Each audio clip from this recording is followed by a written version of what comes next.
Hey boys, we back. Some weird server issues. Refresh.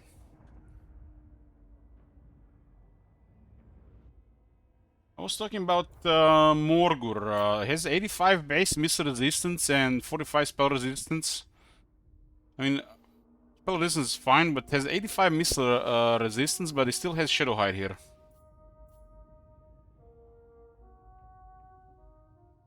Missile resistant damage and missile attacks reduced by this amount up to max of 90%. So they only gave him a near max of missile resistance, and then they gave him a Shadow Hide. Would make more sense for Shadow Hide to be physical resistance or ward save or something else. This doesn't really do anything.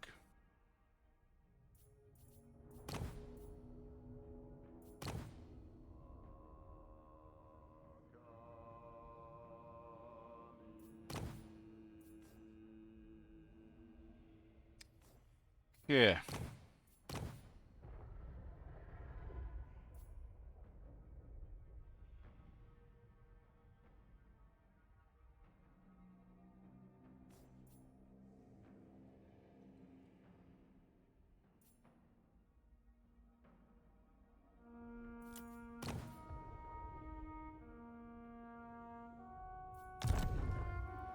The Empire. This is funny. Morgul is in the region.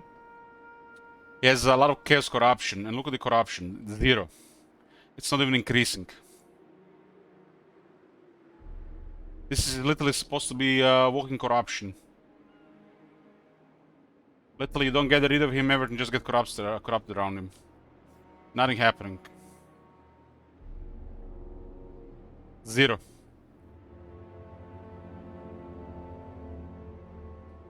There's destruction in the region. There is Morgul in the region. 0, 0 corruption.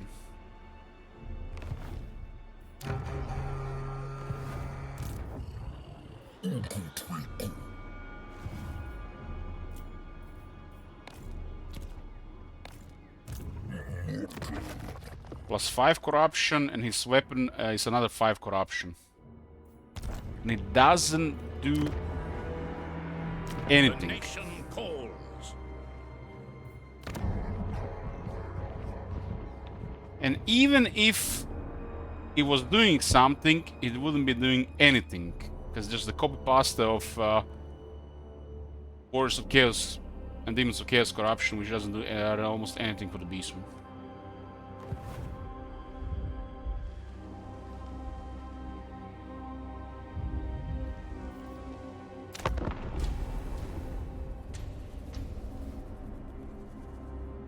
It was definitely a bizarre situation here.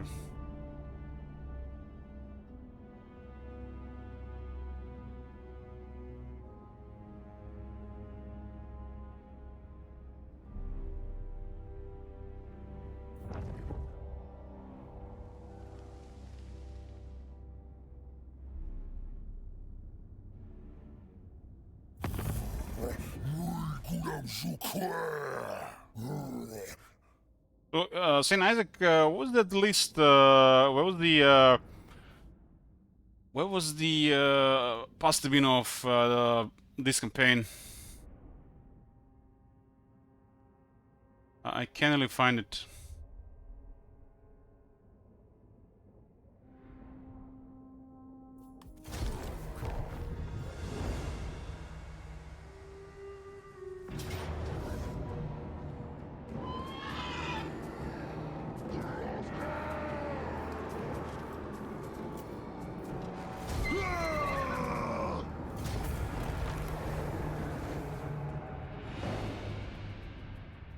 It would have been worse. They could have discarded Morgul. We wouldn't be able to get another army.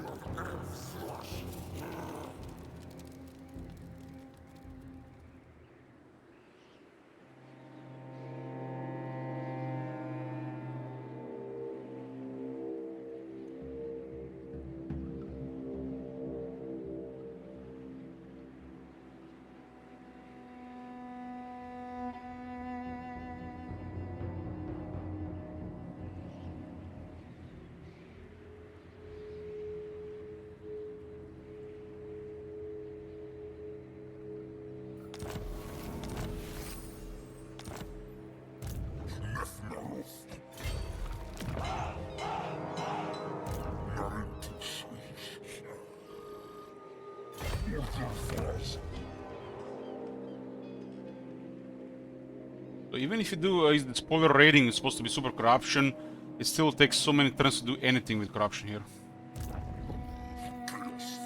It's kind of cool that we got a Hearthstone from this, huh? Now we got our own Hearthstone and one army ahead.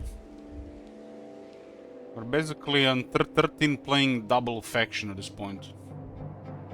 This has never been balanced. And again we lost vision here. It's been bugged all the time. The vision was given, but then was war declared and it was taken away.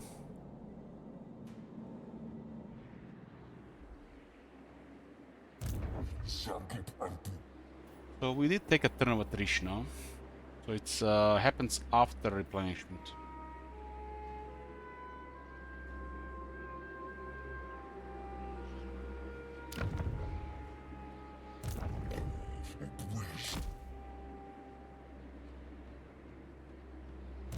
Absolutely not.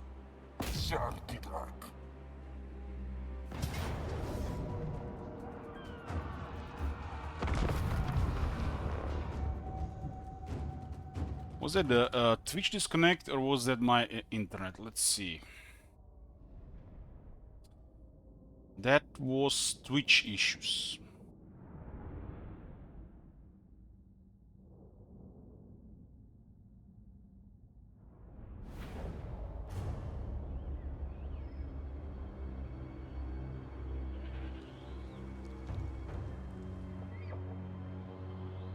It was accidentally deleted when you were making orders. Okay.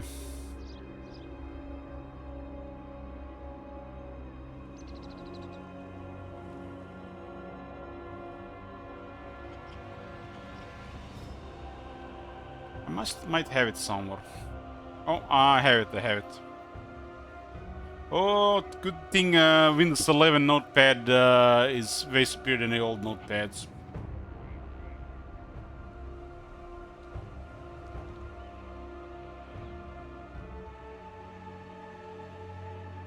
Estalia is at +6, and somehow they didn't deal with Morgr but destroyed Skaven Blight, so it looks like there was a combo there. Morgr was pretty... so Morgr was chilling there. Morgr. Uncles.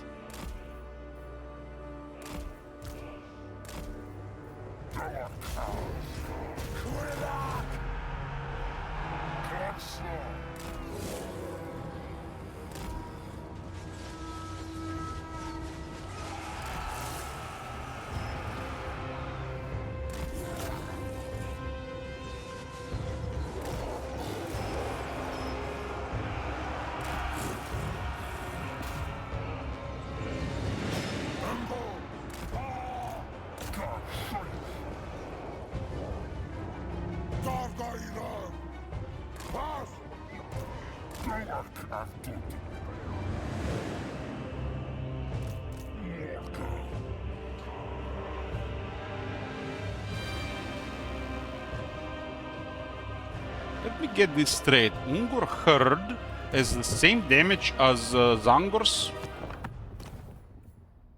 Can be right.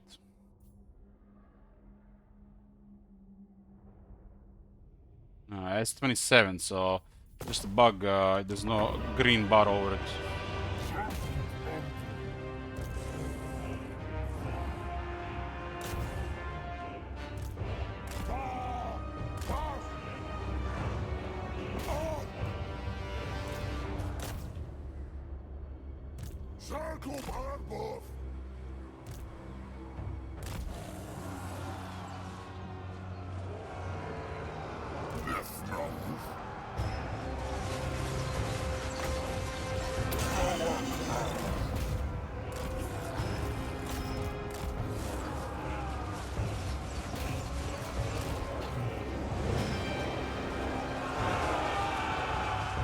He's been responsive for like over 10 seconds. Should have extended the binding thing.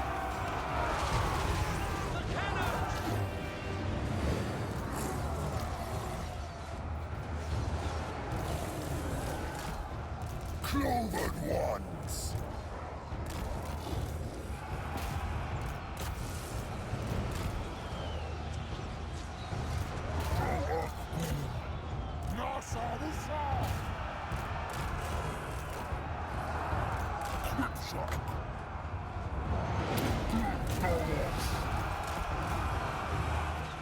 Beastman!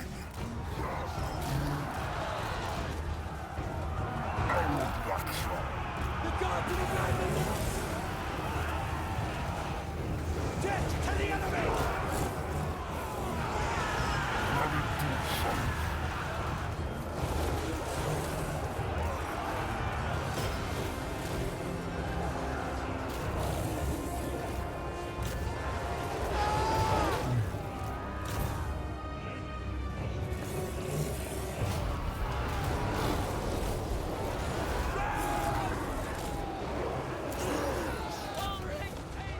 Mogur literally causes the world around him to warp, and he doesn't cause fear.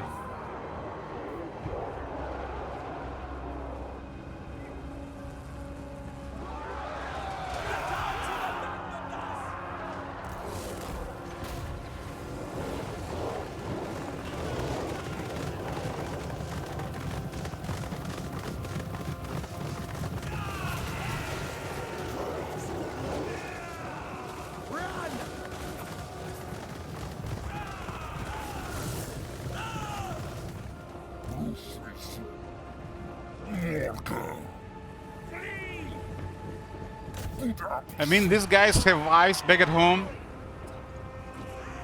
What do you think where we're going next? How are we going to replenish? The guard to the madman!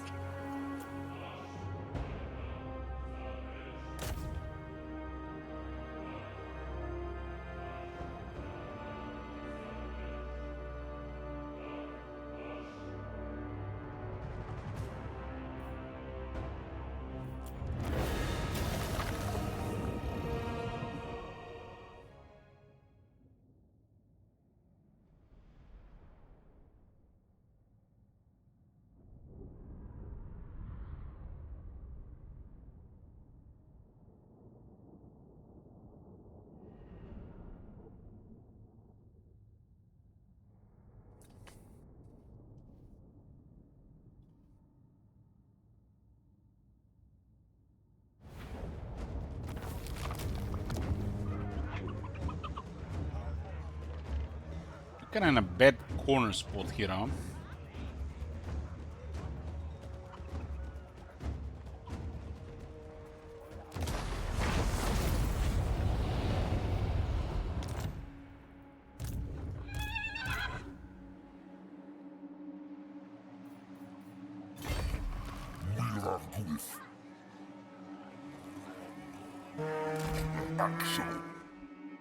I'll ignore that. I will not obey.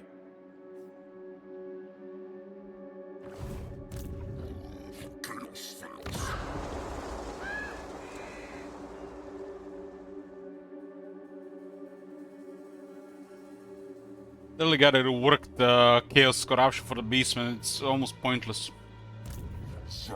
The only thing it does, it's static visual, nothing, doesn't really anything for the Beastman.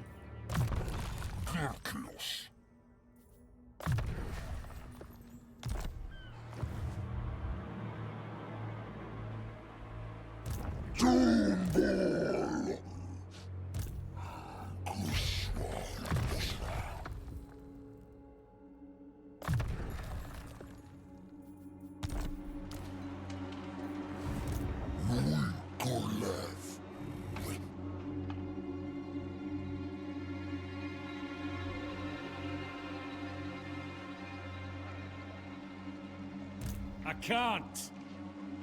Not likely.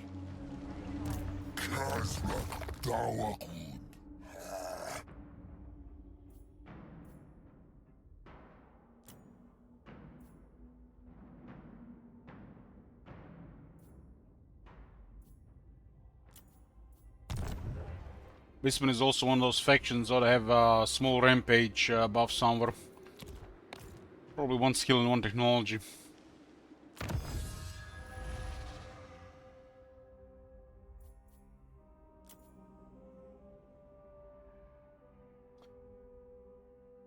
Cheaper voodoo and lower cooldown voodoo.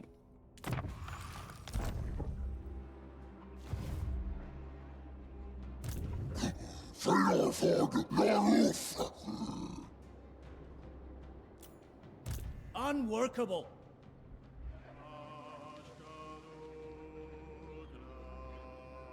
No! Kozlek Oblai. We lost 23 movement because this guy got a chariot. Still not fixed.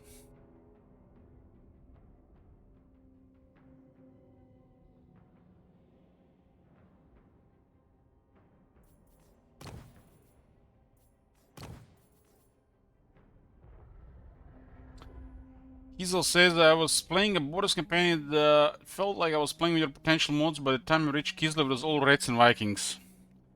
Well, that's pretty much Kislev these days.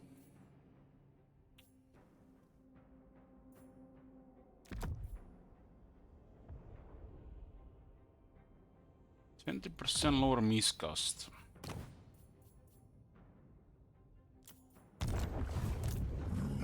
Asmib. Doak od Az.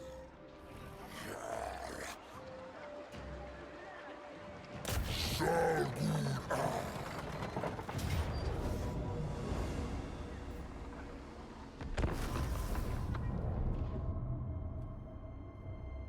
If I auto-resolve, he will not die.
Ooh, that's what I'm talking about.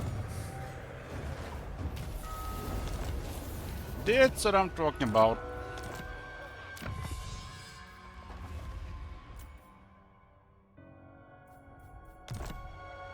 Kozlek Dawakud.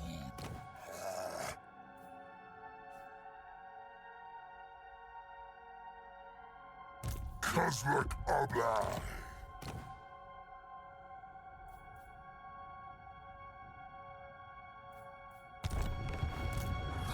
Arget Call, one true.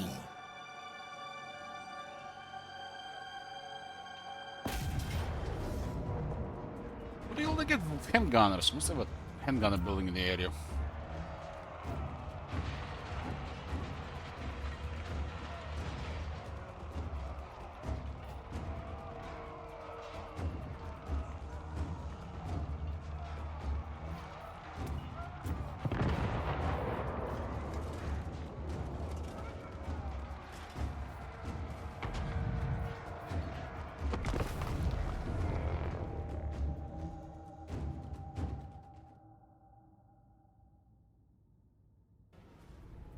Oh my god!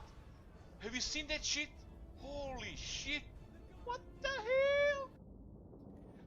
What the hell?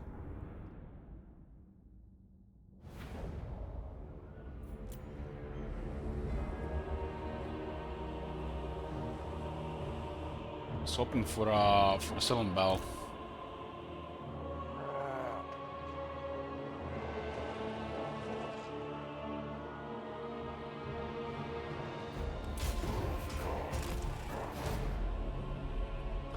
Have I seen the new skill tree points for Exalted Lords of Change yet? I have not, no.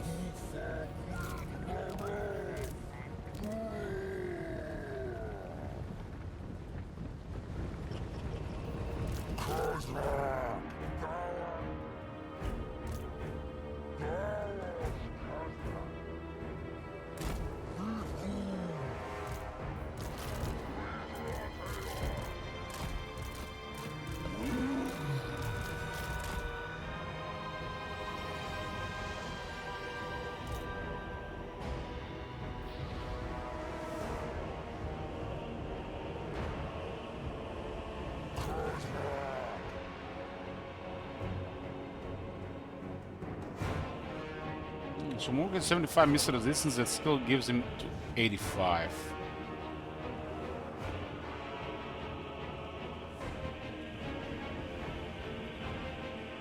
Almost like I did a J order here. Retard button.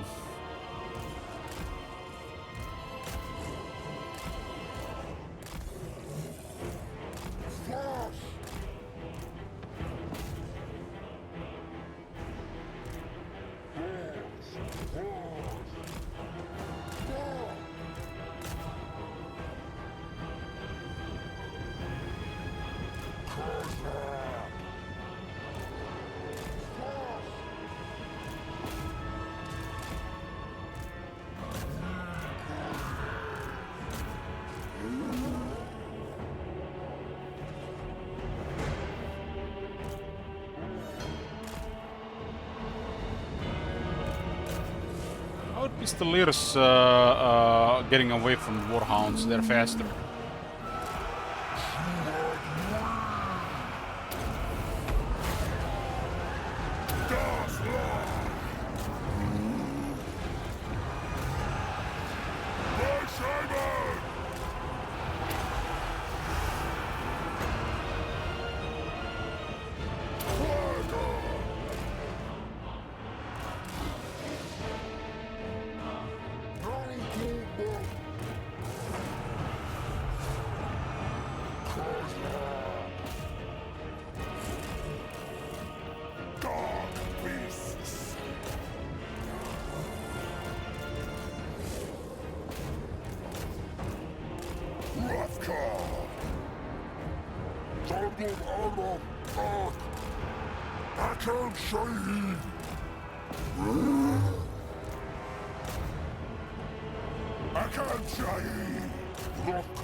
Kashak.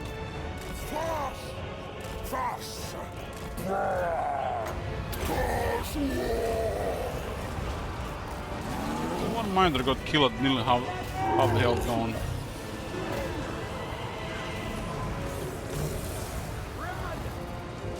Akash! Kong. Ango!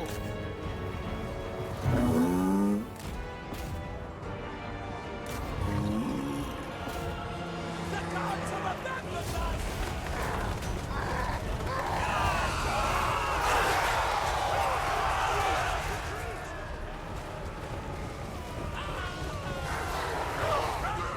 Azra! Angos! Luxor!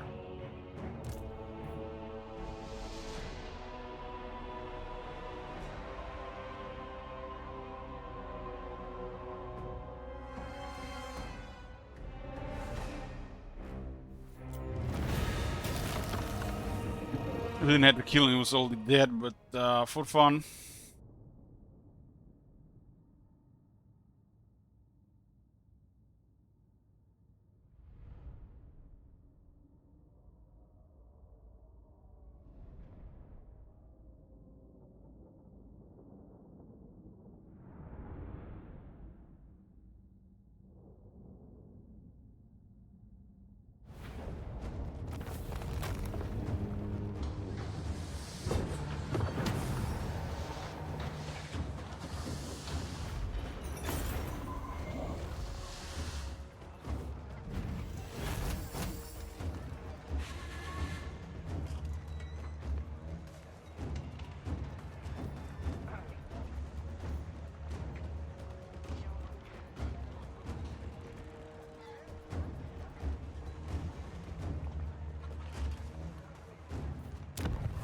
Well, at least they've fixed that travesty. With Kairos and being among the top spellcasters.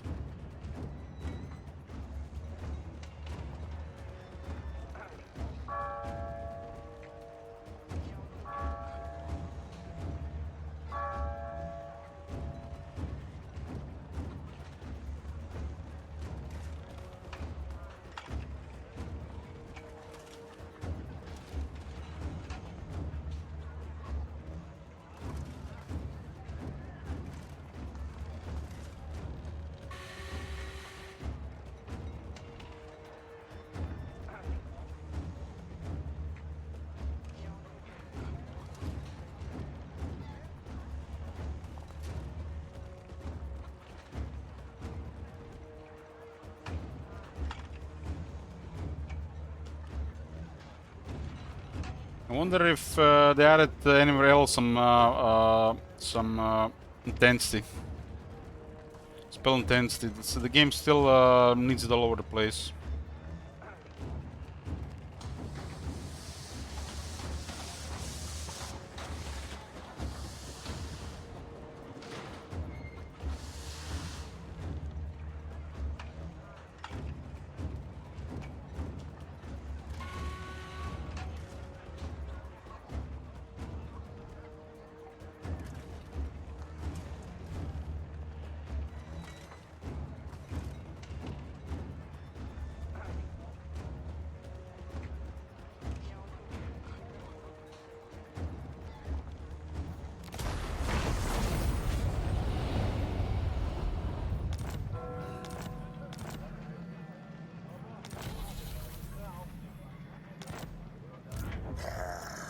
Kazrak Arba.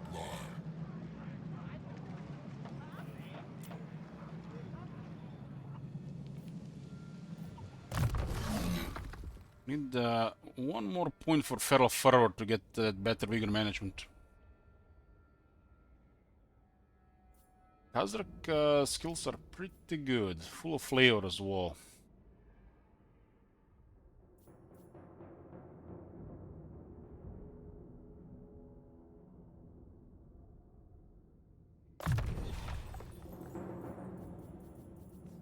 And charge and anti-infantry for these units. It's really good for those units. Kezlek Ektar Zuf. Jera Chaos. Was 3 movement when this guy got a chariot.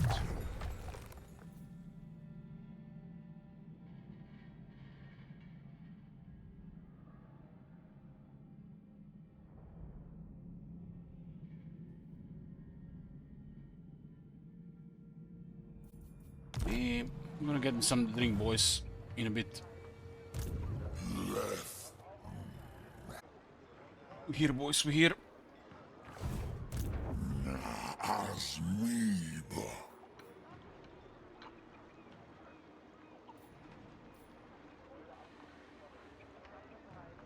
Mount of Blades and Totem of Horns. Plus what Khazar has, the Bray Shaman and the campaign skill have a guaranteed item after every battle.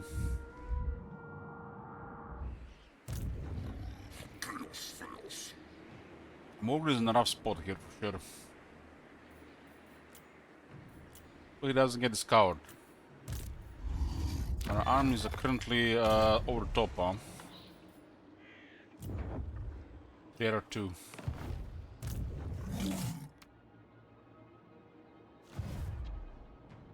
Doomball.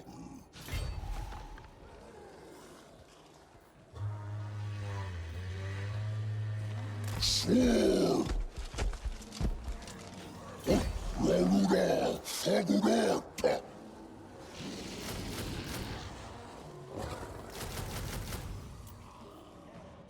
What's missing here?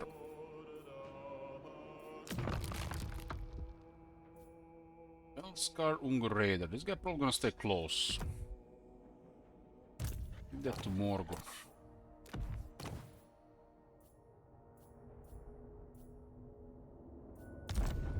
With 14,000 shekels.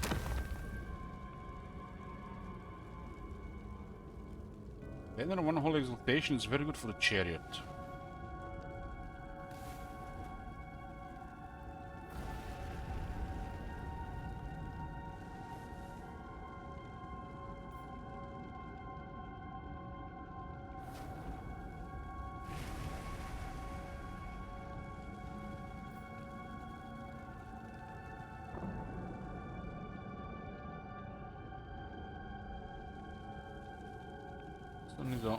Okay. But not really for in Khazar's army. Any other army hero for sure.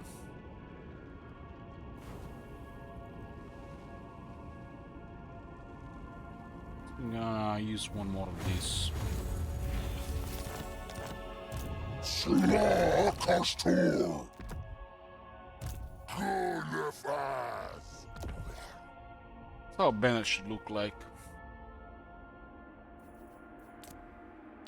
Another 20 generic banners on this level and better.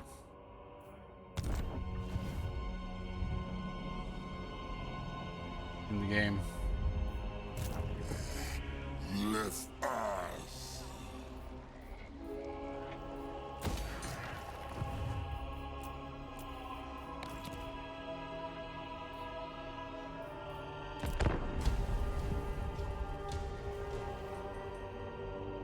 The Empire is stacked, so we're gonna deal with the Empire as our primary target. Reichland has to go down.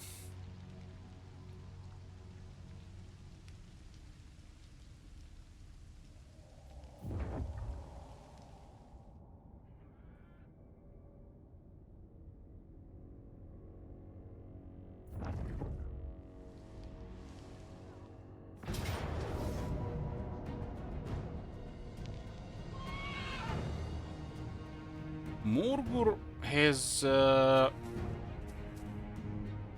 they sent this army towards there, huh? Managed to ambush them.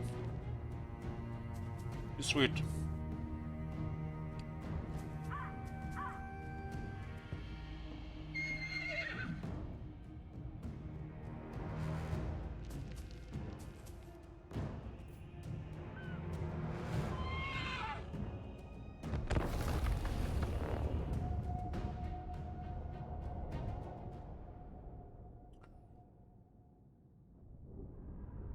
The Empire has the most. Well, I'm not sure what to call it, but I guess you could call it a noob-friendly balance of power, so the peasants complain less about the fragile and weak Empire.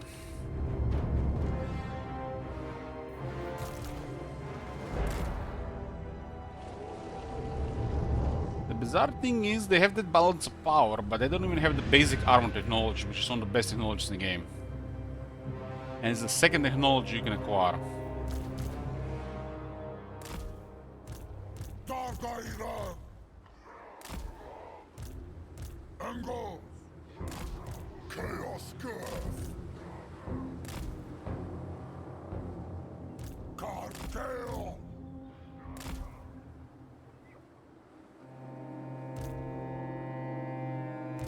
Andor!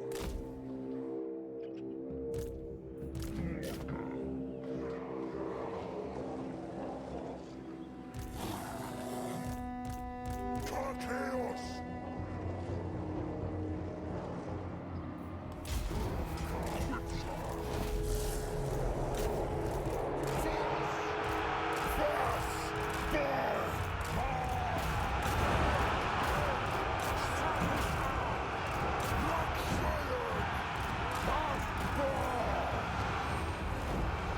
Dark Beast! Zergon Arbath! Obviously, it's really weak to any arrows. Ungors! It's Darga! their main counter. Arrows. Ungors! Cloven Ones!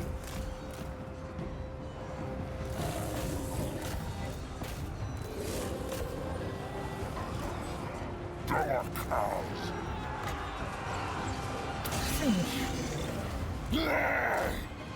Voss!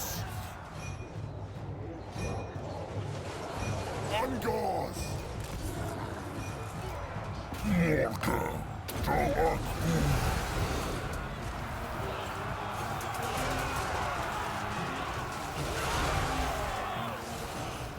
A little brace from behind. Ungors! Feos Shaish!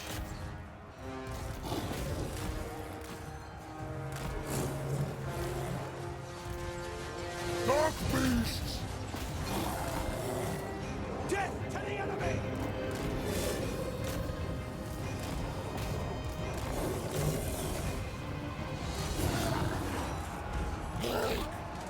Bar! Quill Ark! Ungors!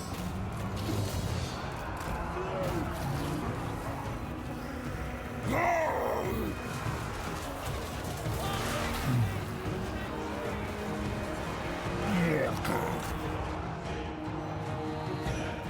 Who's that? Lupios Sunscrier. It's their faction leader.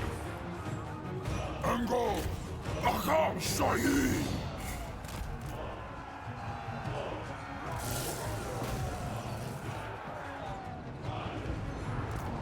Ango! Zargon Arbath!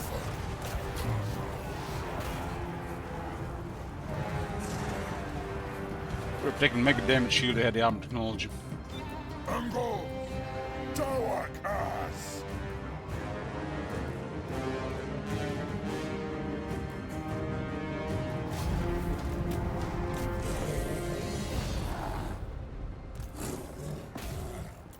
I think dogs can get rid of a horse. Too much armor. It's always running ahead.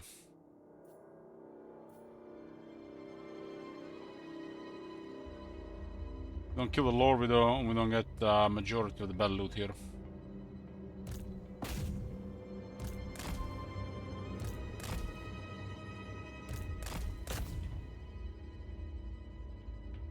The army is destroyed, but the Lord was not killed on the battlefield, so it doesn't count.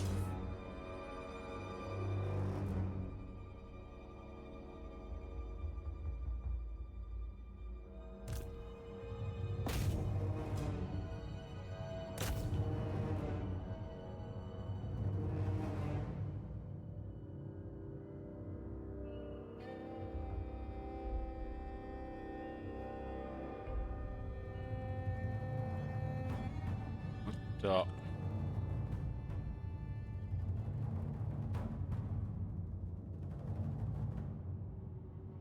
don't remember that being a thing.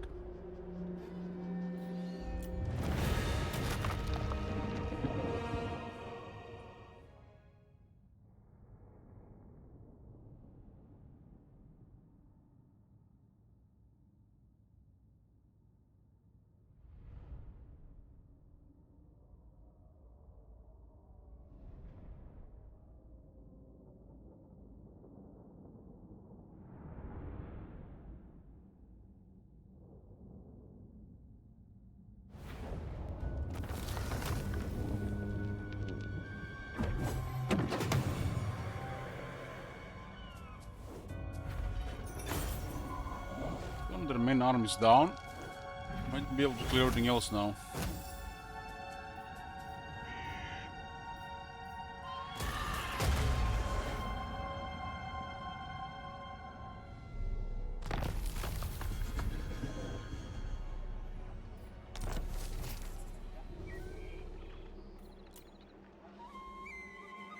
Chimera Frenzy, Lorne Forest.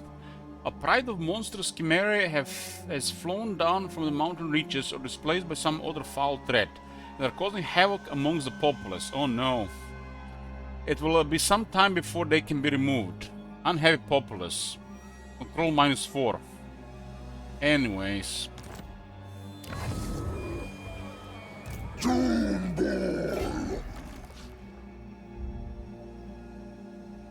The beastmen have no control. And the vent doesn't do anything for the beastmen. It's the lazy code past.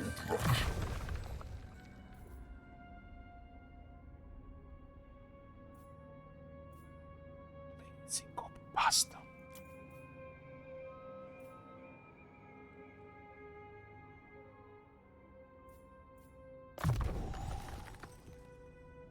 At least affect the beastmen somewhere, right?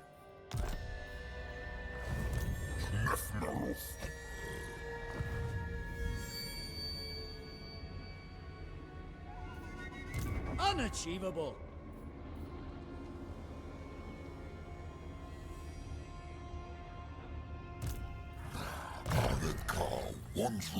Talk for Gors, Bestigors, Chaos Warhounds, Resgo Herd, and Harpy units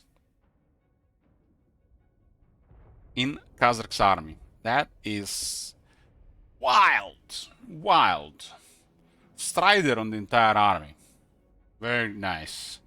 But vigor loss reduction -33% for the entire army on top of fuel by blood to a total of -48% vigor loss reduction for this army.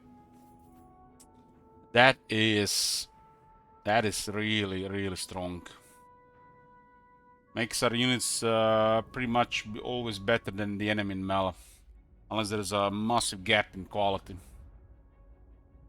Because the enemy will get tired, then we will not get tired, and penalty for being tired in melee is massive. Not only you build up vigor faster by being in melee and fighting in melee, but also the penalties are massive.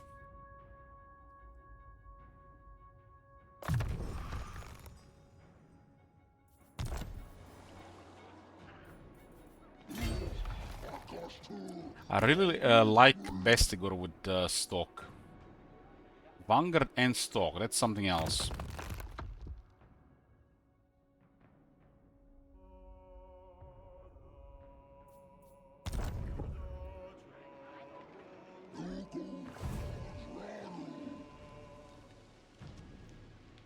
Never. You want...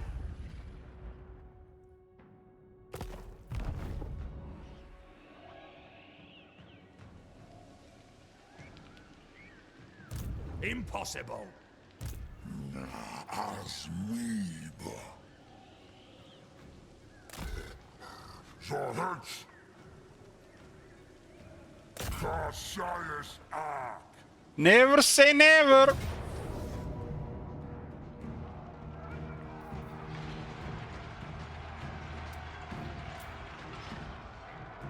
The siege, this is gonna Bestigor. in a field battle on the Razgur chariots.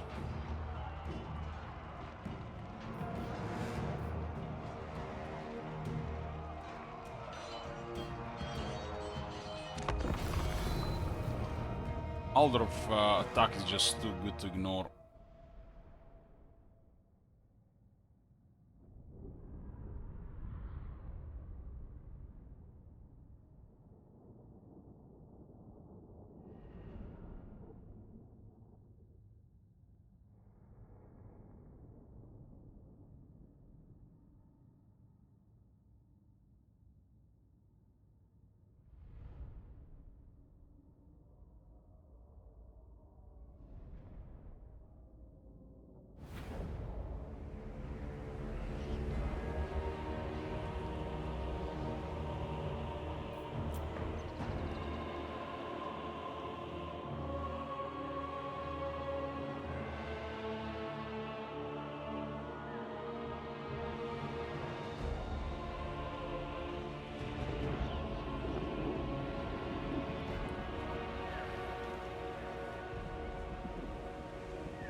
See this? This part of the city here. Almost look like there's supposed to be water under this.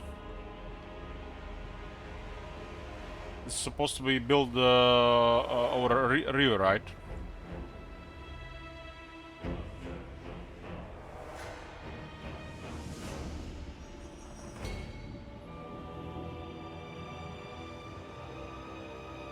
Looks like at some point they were making siege battlefields, and they ran out of time or something, and then just rushed the rest of it.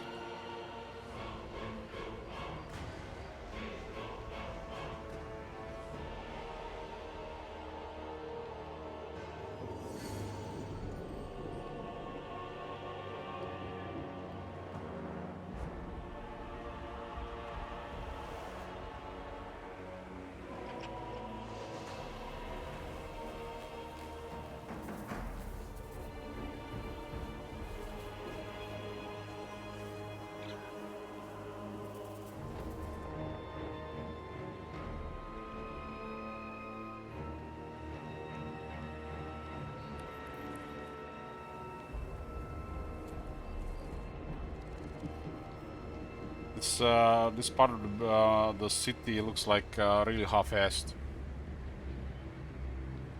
Especially these dark areas look really ugly. Hey Victor, good morning. How are you doing this morning? Got some coffee?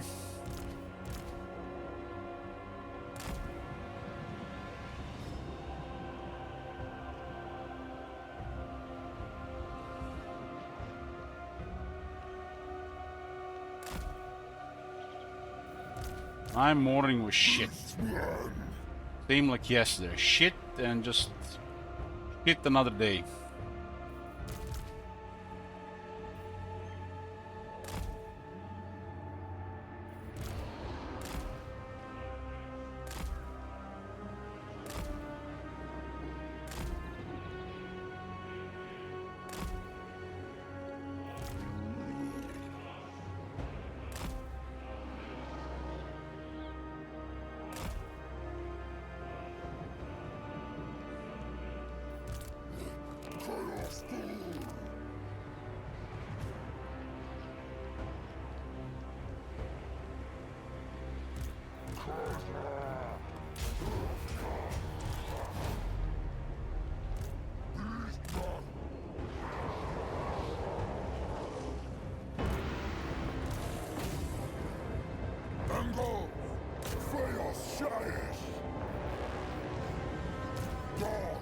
see how fast they recover vigor going across the wall.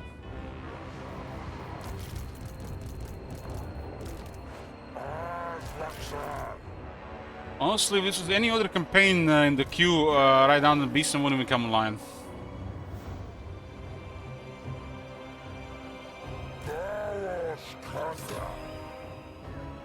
Just started some booba game and lived in the fantasy La La Land.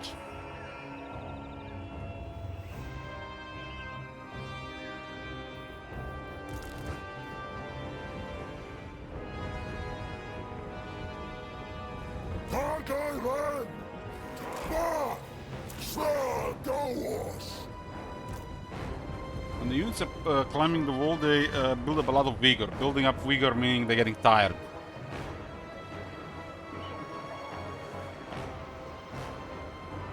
But our army should build it 48% slower, which means it should not go to red when they climb the wall if it works.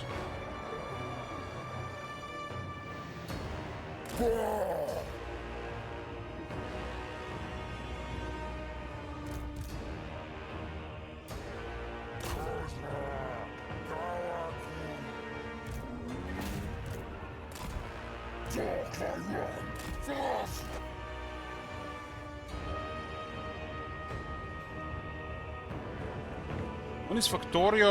Probably sometimes after the Cellar campaign.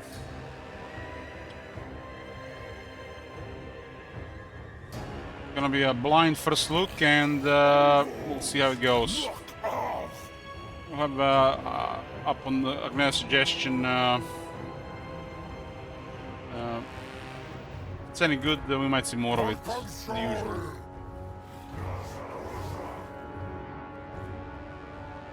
So it looks like vigor reduction is working. Oh.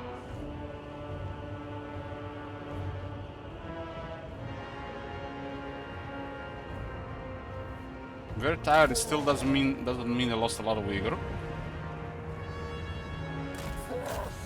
Ragnar won't be able to charge here properly. They're gonna get stuck in the guides on the move. Before or after isolation? What isolation? You mean the 9,000 gold? That's not happening. The 9,000 gold happens literally just need to go buy the camera and we can do it whenever.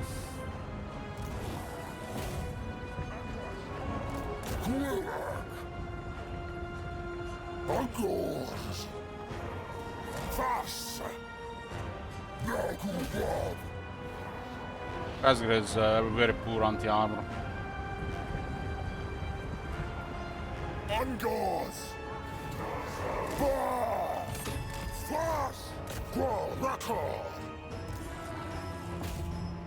Ten anti-infantry on the Warhounds is crazy, considering their charge. I mean, 5,500 might be realistic. I'll probably put request tokens for everybody on 6k, maybe something in between. But I'm not seeing 9k happening. Not this time.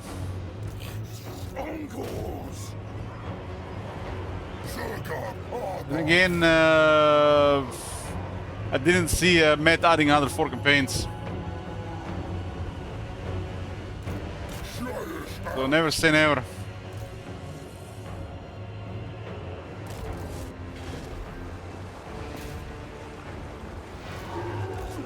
What are those halberdiers? No fate.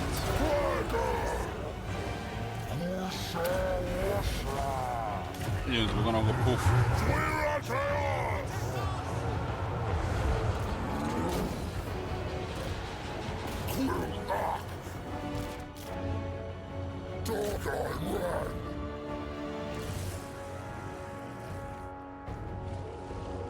I wanna attack those halberdiers on 2 sides. Do we have any hand axe here?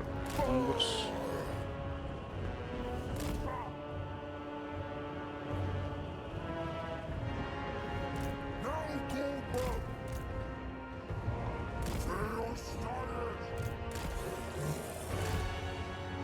Would it be Factorio Space Age or no expansion? I have no idea what it even is. I've never played the game, never seen anybody play it. There's just a couple of screenshots.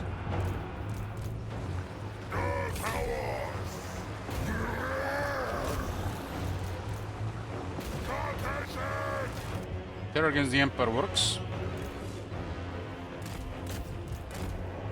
He didn't embrace the time.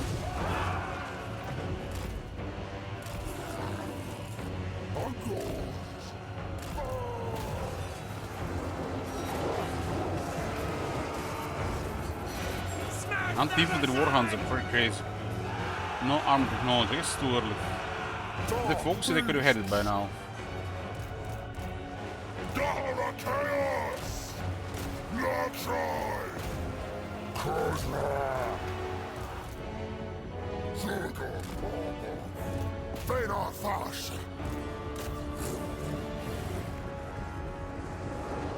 Great swords are coming, huh?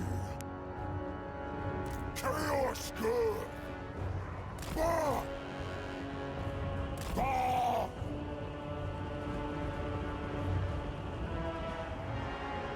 Angles! Pass! Bah! Car Chaos!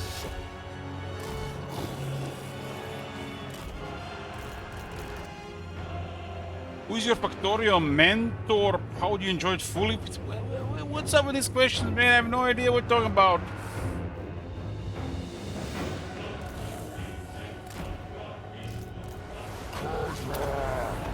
Zawusra!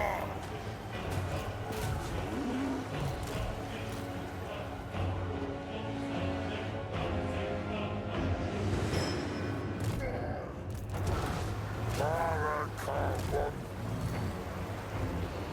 Brycehaven! Dasla! It's not ideal there. Not ideal.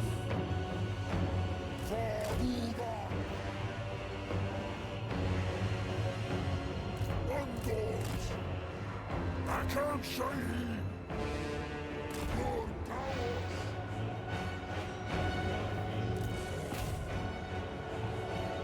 Get rid of their defense. Splash! Race for Empire!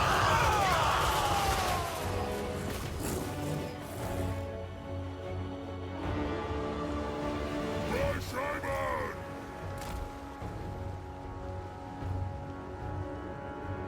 Caucasian! Facultas! They have enough here to kill those two units. Brycehaven! About to lose defense.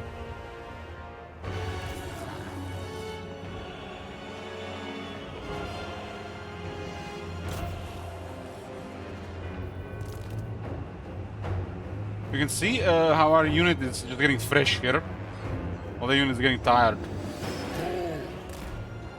Pass! Ball!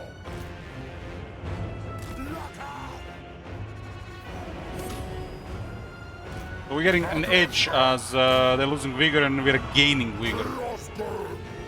Even if their unit is slightly better. Ball! Pass! Ball! Big clear!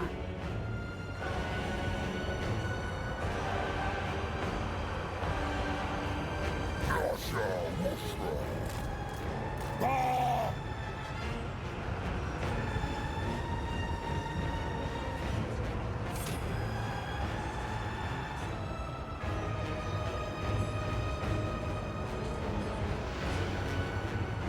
Taxi!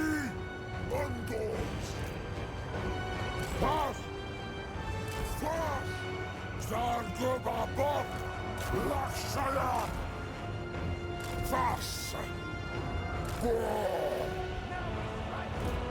Lakshaya! Sword!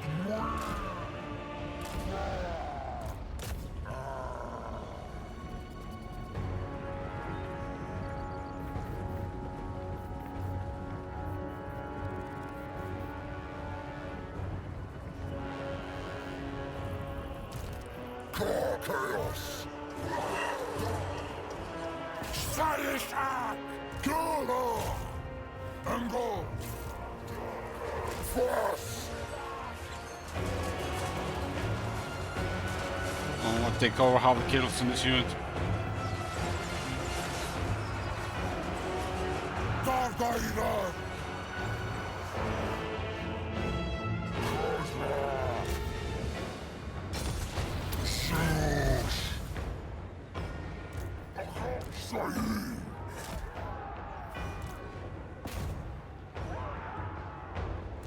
Force!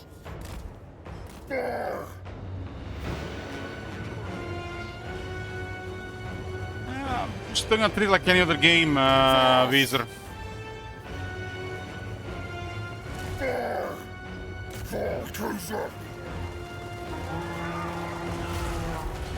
I saw some Pepegas playing that game, so it can't be that hard.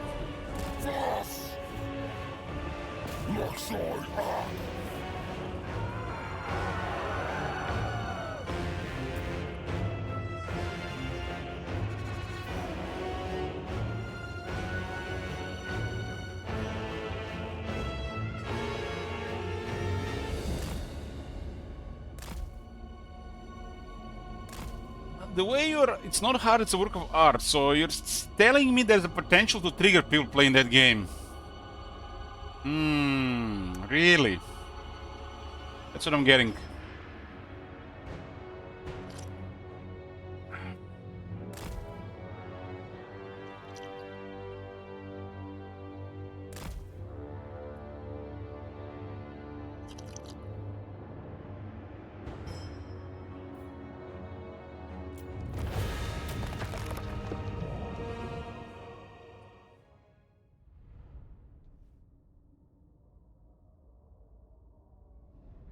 Units like Warhounds, Harpies, Razagors with anti-infantry are just exceptional. Exceptional.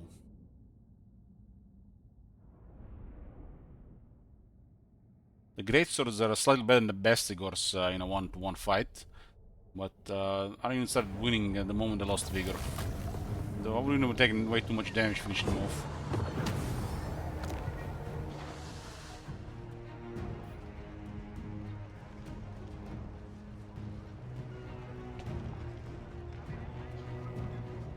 Possibly it could be two armies in the area.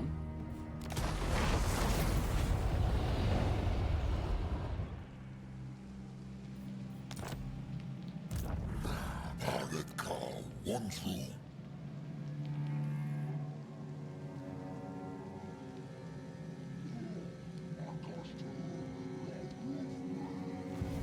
Kozlak, Kesek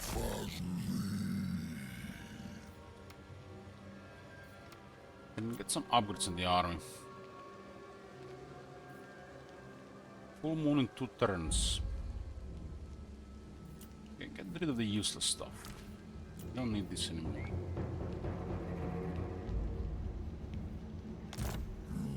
Asmeba.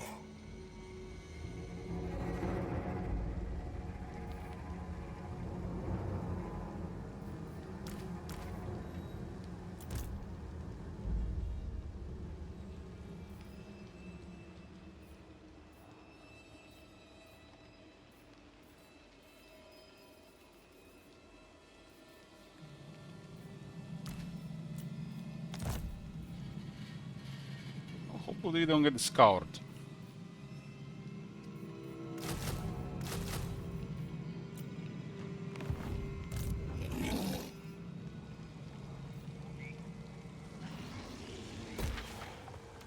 As a Confederation, we got 20% cheaper buildings. Some of these buildings are very expensive because they were assigned to the wrong tier, if you ask me.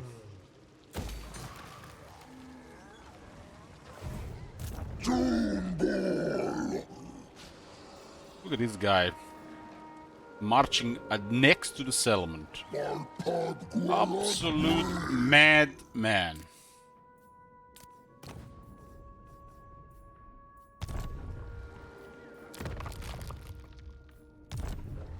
No!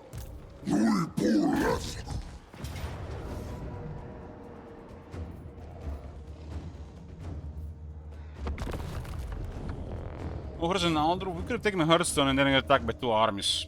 It's not worth the risk.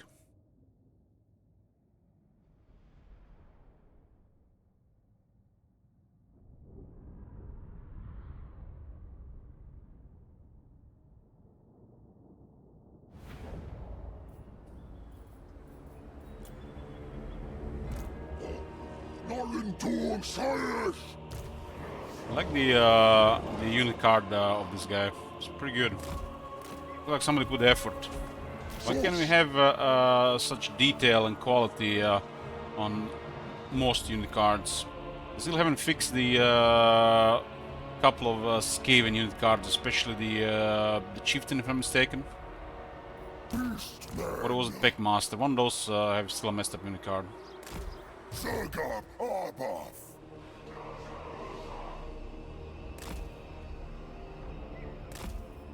Uncles!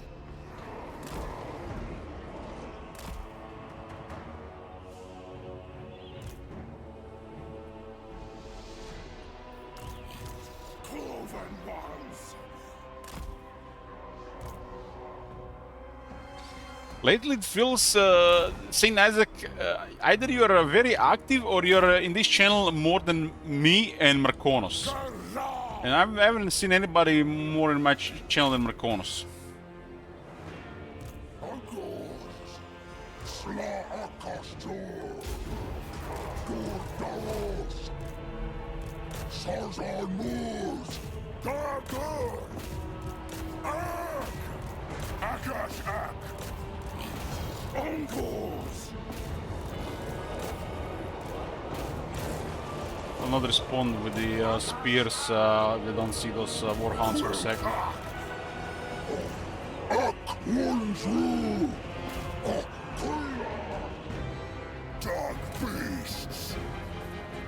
I did meet a couple of people that they've been watching my channel since the start, but they've never used Twitch yet. They do send a message sometimes, you know, like in other channels. Good reward!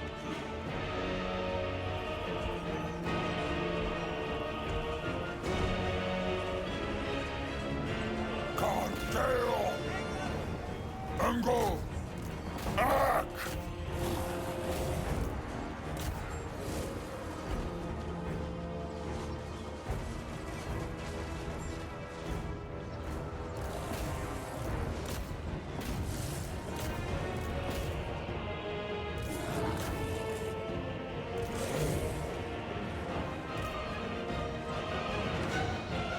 I'm here so you know that the real people watch you, Elch, you do good. Akal Shahid! Lashayak! Ungos! Doomball! Beastman! I mean, most of the viewers on Twitch are real people, they just can't be bothered to interact with other people.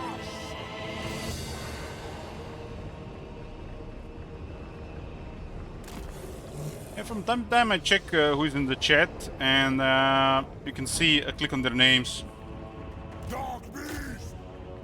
Like most channels that have over 100 viewers have a couple of bots, but these are literally just for to run various stats and stuff. Even Twitch use those. Usually over half people is AFK at any given moment, and under a third of people is watching intently. Unless streamer is AFK and then they're just farming shekels. Beastman! Science!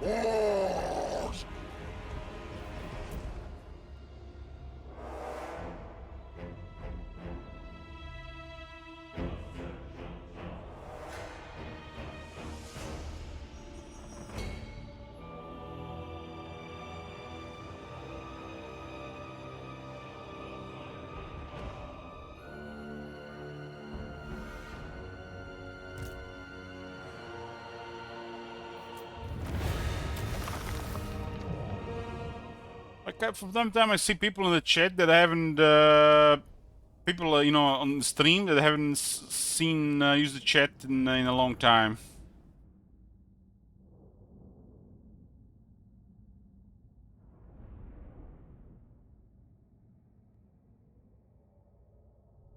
I notice when you get when you get like used to the idea of just coming to Twitch all the time and, you know, watching somebody all the time, you literally, I think some people after some point they just come here just to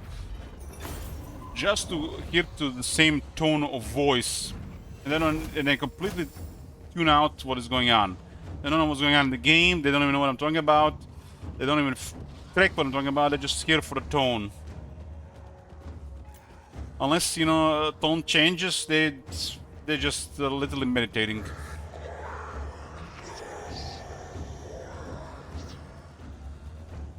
That's why people, you know, try to fall asleep or do other stuff while watching streams.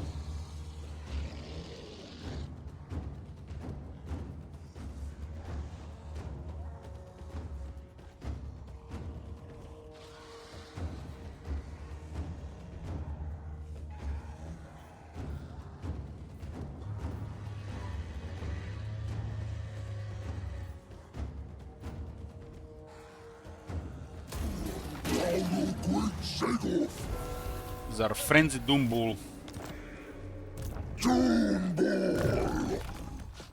Frenzy Doombull.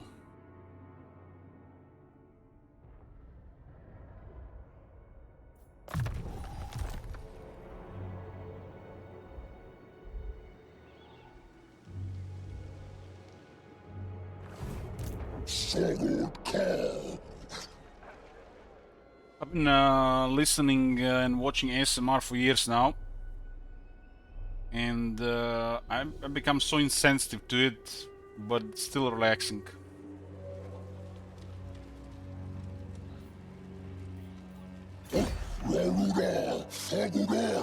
Ideally, when they're coming somewhere, you want the blood ground to be open for carnage, for the devastation, before the ritual gets completed.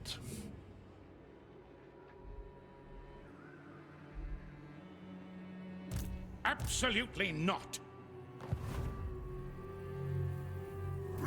I like watching more and playing. You know, Zwarx, a week doesn't pass by without somebody sending me a message that, in a manner of like, oh, I stopped playing this game months ago, weeks ago, years ago. Haven't played this since, I don't know, Warhammer 1, but I still watch the stream.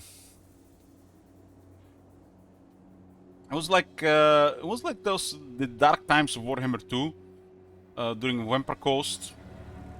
It's like people have quit watching the game, quit playing the game, but they still want me to play the game so they can watch. You know, when I started playing World of Warcraft Classic for a bit. So yeah, it's a strange thing. You know why I came to Twitch in the first place? What was the reason why I got on Twitch? I'm not sure if I ever told you this, guys. So I have played so much Fallout 3 and Fallout New Vegas that I got burned out, but I still wanted to play the game. And every time I would start, I would just, you know, after a couple of hours, just give up. So it was basically just start, idea behind the run, and give up. And then I discovered that people actually, at their Let's Play of these games, other people playing these games, so I have stopped playing myself, and then I would experience these games through other people. At the beginning through YouTube, and then through Twitch. So I came to Twitch to watch people play Fallout 3 and Fallout New Vegas, just because I played too much of it. And I still learn new things watching other people play. And it was, you know, nice to see how other people play it. Was I had like a downtime or something from the usual stuff. Other than this, the next time I came on Twitch was around the Diablo Hearthstone and Diablo 3 craze. And Path of Exile beta.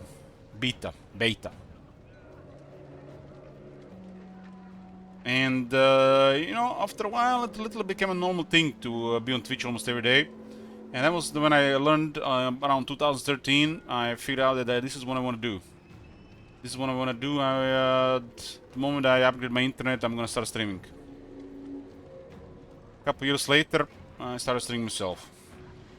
We started streaming back in 2013, but the internet was not available at my location for a while, with enough upload.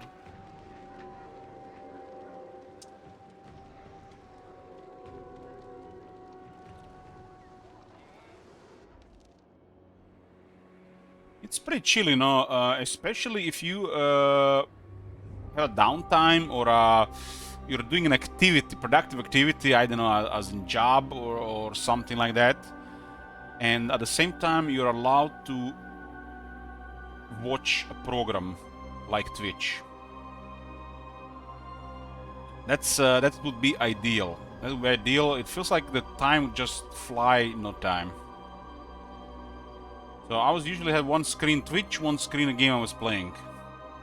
And at the same time, you know, you communicate with people on TeamSpeak or Ventrilo and or Discord later, and time just goes so fast. You're just like always excited, always, you know, have something to do, something's happening.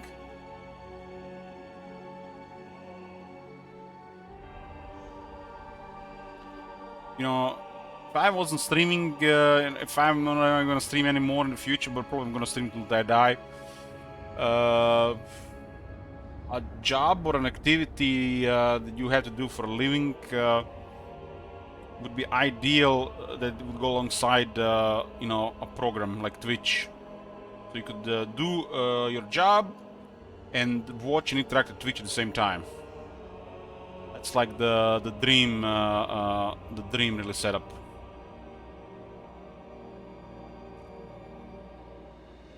On one hand, you know, this seems like it would be good to pass the time. It would be good to make, you know, multitasking value. You will still keep up with the stuff while working. But on the other hand, it feels like a terrible activity to just deteriorate your health. So ideally, it would be better to have a job that requires physical activity, even if it's the time passes slower on it. That's probably ideal. Clear the health and work at the same time. The worst is when you have a job and you cannot combine it with a physical activity and or side activity like Twitch. That is probably a living hell, in my opinion. No matter how much this pays, that's not living. At least if you ask me. There are people out there working literally in those tightly controlled cubicles where they can't even have any side activities, while they have to be 115% productive.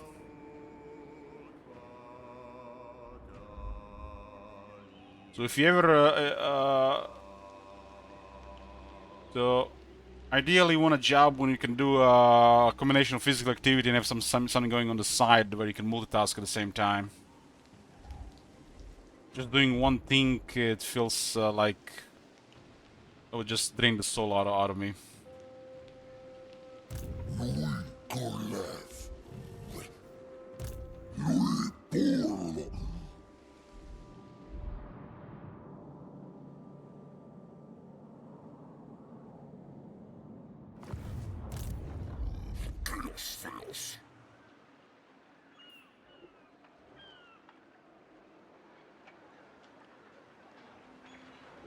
Don't have any of these cities in range? Damn. If we don't have in the range, that means they don't have in the range, but this is not a good blood ground. Really, all the occupants have blight.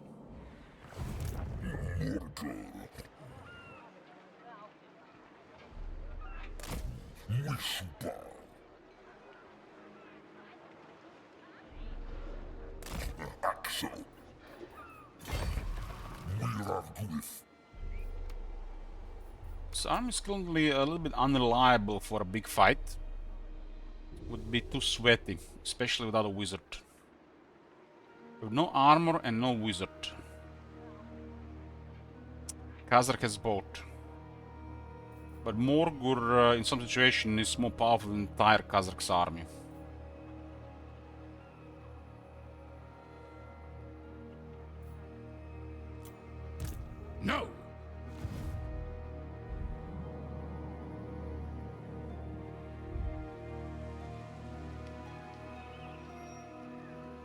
Kazakh is just a effective, sweaty fighter. While Morgur is dead. Dead on the battlefield.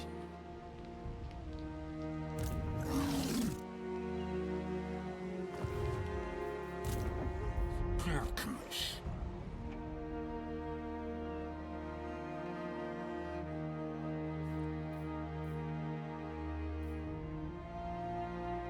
A tier 3 for the Pits of Horror.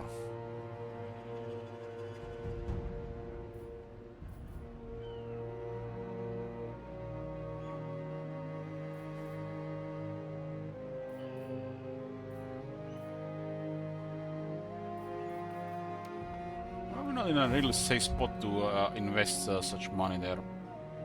20% cheaper construction. Pirate Carl, one through. Nagu Guidakash. I guess this guy makes more sense. The most important building in the war herd is the Dread building. And the most important thing to unlock first is the Dread building tier 3 and then tier 5. It's we add Dread building, we get consistent Dread, and we get to do more stuff with it.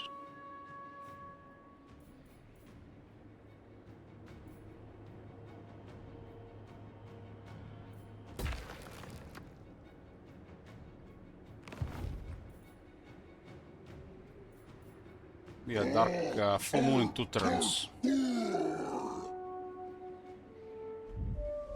Once we have a situation sorted around Reichland, we can do quest battles. Kazakh getting a massive upgrade to his army now.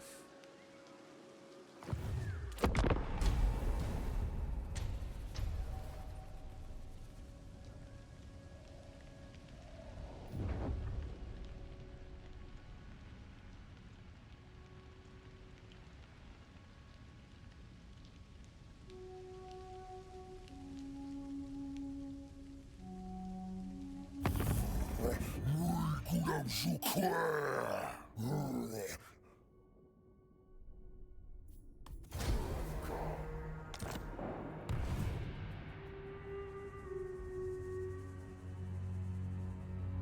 This campaign has quite a setup, but I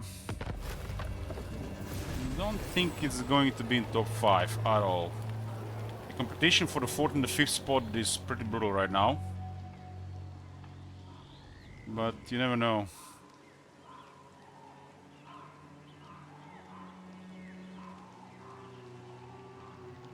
The queue, the left side of the screen is almost full. Queue is getting a little bit out of control.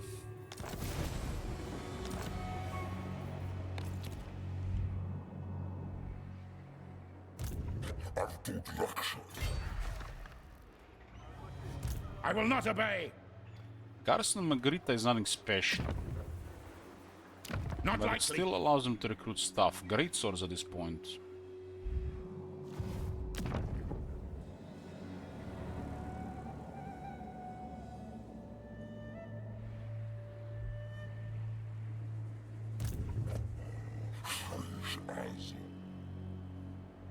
I'll ignore that.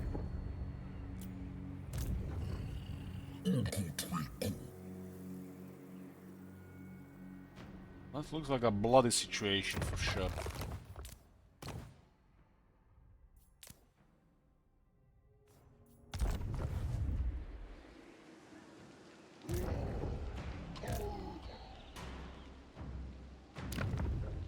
Empire has 2 armies in Reichland. You can see a military presence of 10, and there is 4 regions, which means there is between 40 and 43 troops garrisoning Reichland right now. On 39 would be 9, and at 44 would be 11. Not possible. We just have to make sure to get rid of that second army. We don't even see them right now, because we're crazy outnumbered here right now. So basically, we're just going to farm them. We get really powerful fighting Reichland. Somebody would think, going into the belly of the beast would be a bad thing, but that's how you become the beast. Dealing with Reichland, where there's a lot of military in the area. You snowball out of control. Rank 18 on turn 15. Best way to be very successful, just go against the best opponent.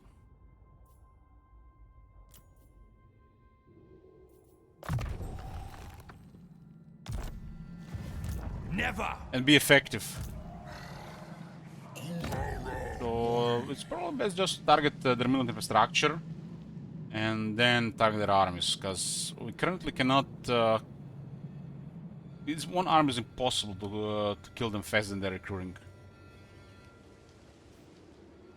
So hit the settlements. And the center makes the most sense. I see wisdom eludes. That was a good guess.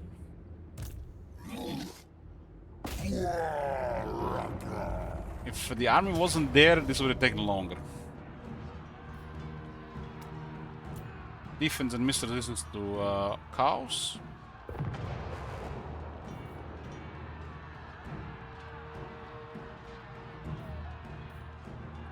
Still no armor technology. They do have leadership and speed technology though.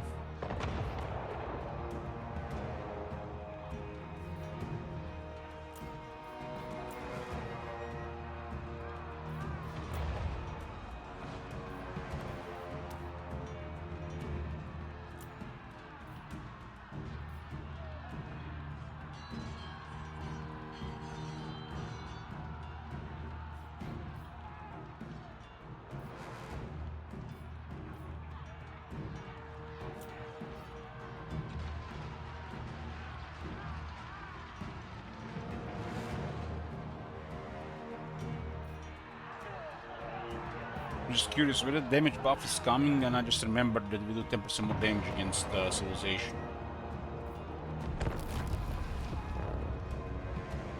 It's one of those technologies.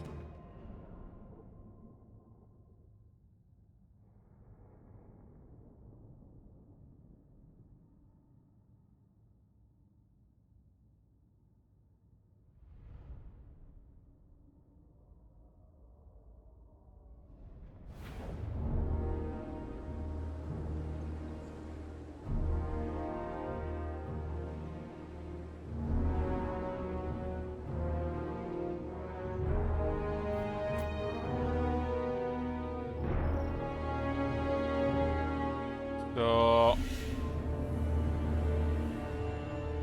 we are in a temperate climate empire settlement, and we are in the snowy mountains. What?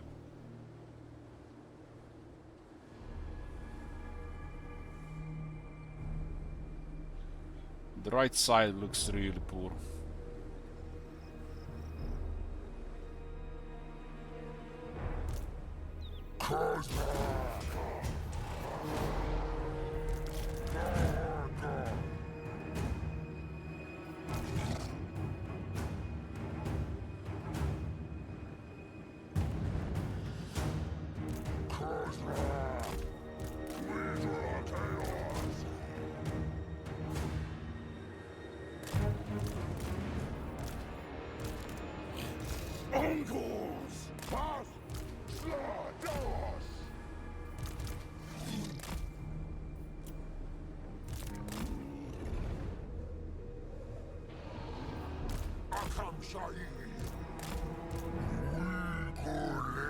We have a little bit of high ground here.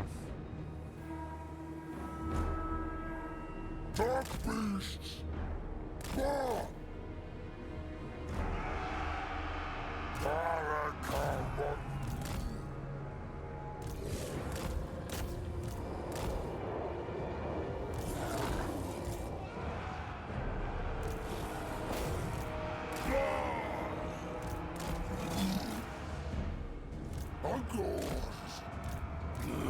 Call chaos. Downhill charge, ouch!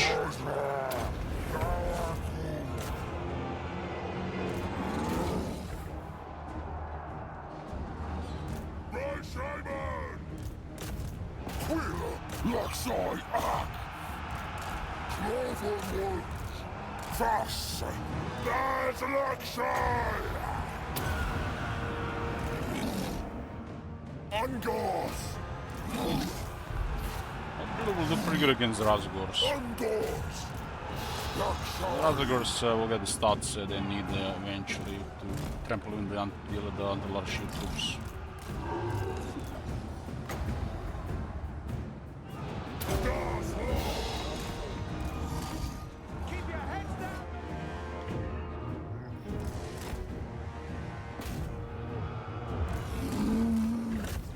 Shooting some high ground projectiles here, but we're gonna miss resistance. That's why the slug skin is always gonna be the best option. Missile resistance is just super strong.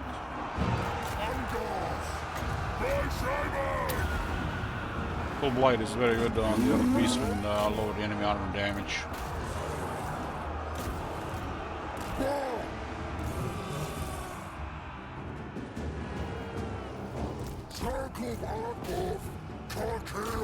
Crossbowmen and Crossbowmen are trying to disengage from the really have dead Chaos Warhounds. They just need to do attack animation on 2 in those Warhounds with their outage.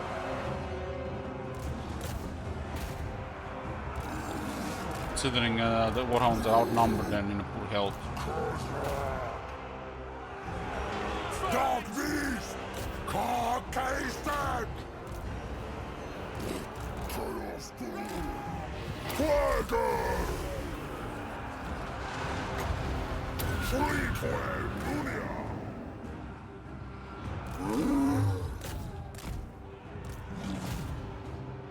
Gorgo!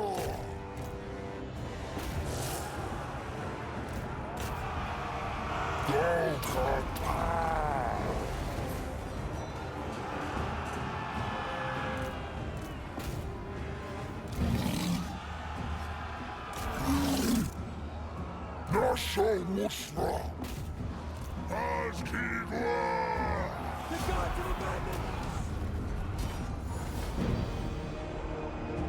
I lost the attention on another half minute. The guys were gonna kill by those people.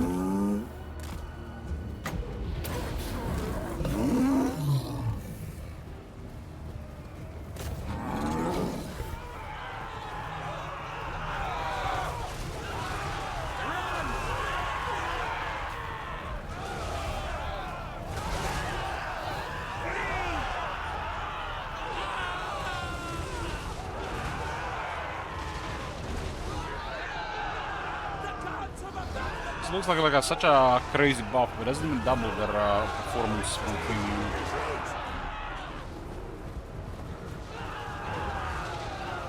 This is almost doubles it.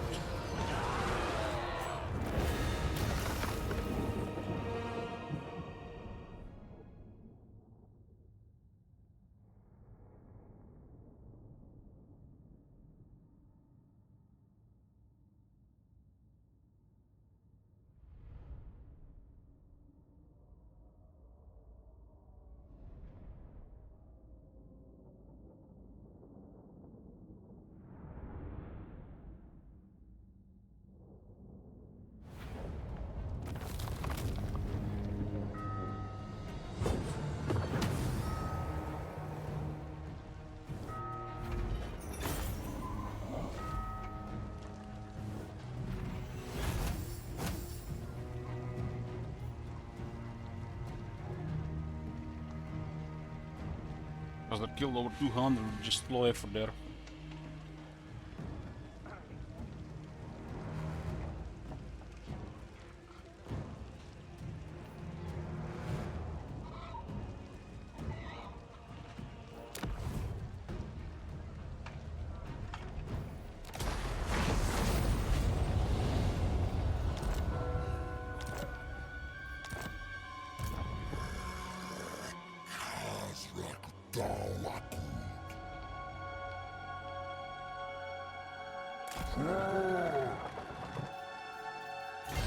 Should cripple them enough. Should be crippled enough now.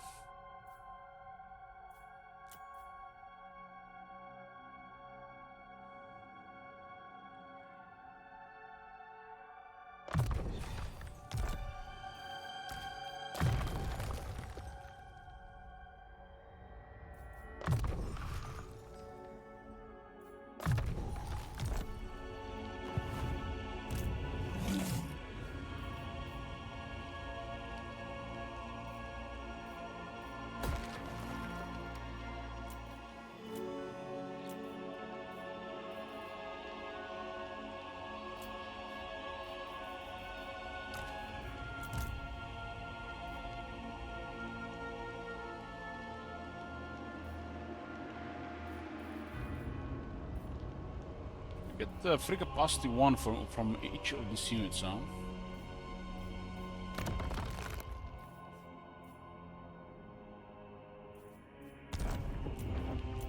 Cool, cool, cool.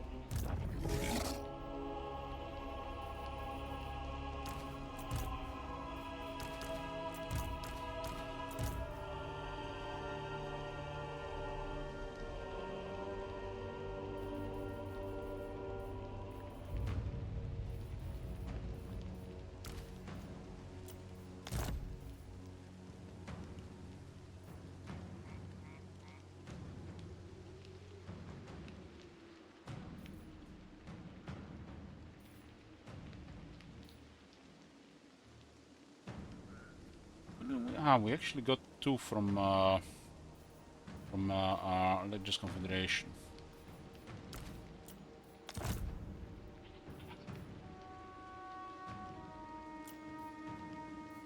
Great weapons, halberds, shields.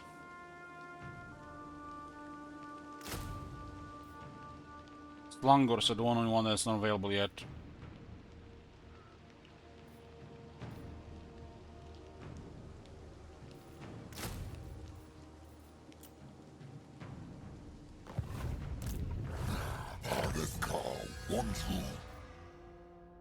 Primal Fury, the difference is the regular one only works if the leadership is okay. So if the leadership drops 3% base, they lose Primal Fury.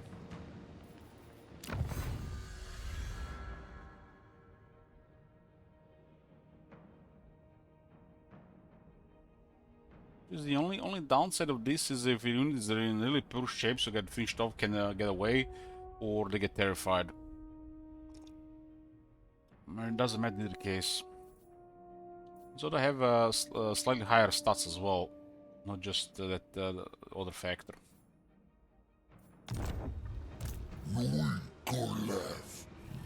Even regular Ungurs these days have plenty of leadership.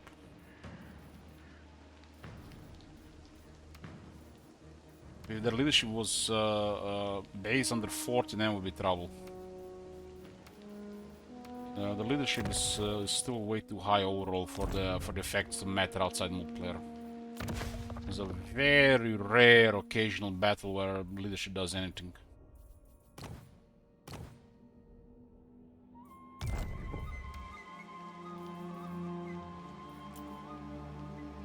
Leadership only is a stat that works only in like the most balance of setups. Esports level balance, because in campaign it's really a setup where you can get in a battle where sides are so equal that even if you do voodoo, it's still gonna be the most even battle you ever seen, and then the leadership is gonna matter.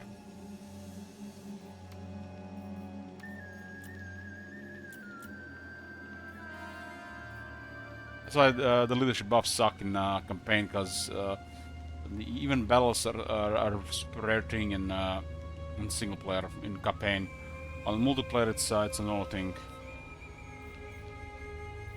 And they overvalue leadership on skills and technology and stuff like that. Because there's a thing that doesn't happen in multiplayer, that's veterans in the units. Turn 15, by the way. This unit is rank 5, so automatically gain 5 leadership. And you guys been watching battles with Kazakh. I'd say this unit's been performing adequately. Even the Ungurs. This is without their basic battle skill, just the basic shit, which grants them defense and leadership. Or special Kazakh skill that grants them charge and attack.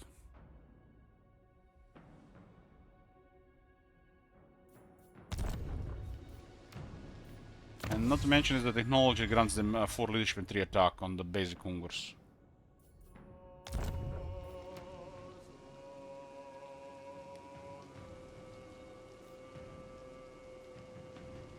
Solution for campaigns and leadership is let the campaigns leadership be decided by the unit veterancy, and forget any and all except the best possible way to buff leadership as an entire army effect leadership buffs in the game.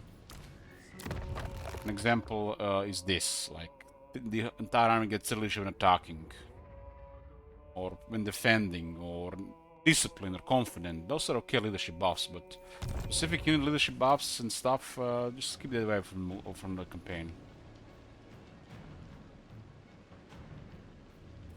Veterancy already is like over 80% factor that's enough to modify unit leadership in a campaign. Nothing else really is required. And there is already another like 4 or 5 sources of leadership that come naturally as your army is just successful, like Assault Expert, for example. You don't need any of this extra leadership nonsense. We wasted and boring start. Doomball! Slakastor!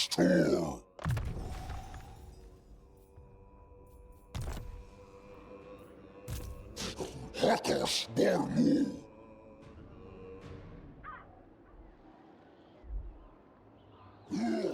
Akastur Larufmi!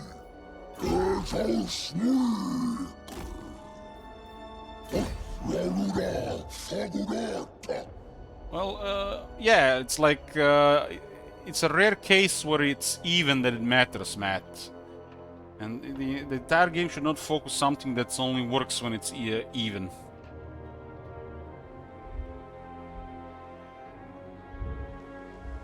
Once you understand what really actually the leadership does, if you ever fought wars and how the leadership drops with damage, you'd realize that avoiding damage or dealing damage is way more important than any leadership stuff. The leadership stuff just have to stay around the base. And over half the game has over-the-top leadership base and leadership buffs. Just take for example Emperor Cavalry. Stupid high leadership. And for what? Over half the leadership is useless. Their veterancy gives cavalry leadership, the technology gives cavalry leadership, and they get another 10 leadership from veterancy. From just being experienced. There is definitely areas where the leadership fits.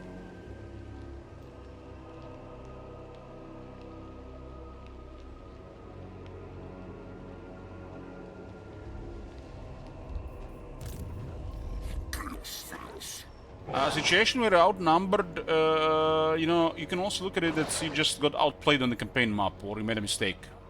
Because you're supposed to be the one with the advantage, not giving to the enemy advantage. So being outnumbered is a failure in strategy. Unless you want to get outnumbered, where the enemy could do shit, for example, if you're playing Warriors of Chaos. But if you are a weaker force and you got outnumbered, that's a failure of strategy.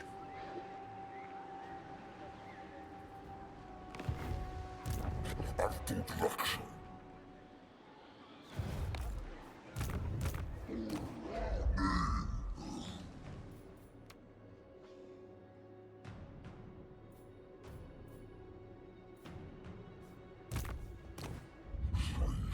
Trust me, Matt, here, the base leadership is so high in this game, the leadership stat might not even exist in campaign. There was literally only a few times where leadership mattered in over 10,000 hours playing this game. It will matter in those super close battles, and where you actually fucked up. Basically the same thing. And if the unit will terrify you or not. But mostly it's only relevant at the start of the campaign. Like into the campaign, the moment you get a couple of there's so many ways to buff leadership. Leadership doesn't do anything at that point.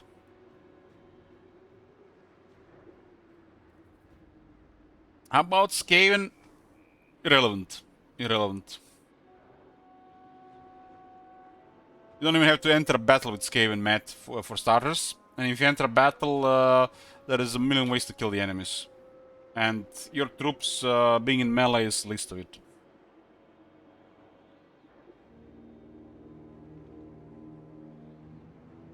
If you're thinking of overwhelming enemy with Skaven numbers, playing the wrong game. Not only doesn't work, but it super doesn't work in the scenario. It might look cool, it might look like flavor shit, but the game is built opposite to it. Not only your units won't be able to fight effectively, but most of them won't do anything. You have 100,000 Skaven slaves on the battlefield, or 10,000 is the same thing. Demon leadership sucks. That was corrected a while ago, Alex. But now that you mention it, the leadership matters to units, special type units, like undead, like the undead factor.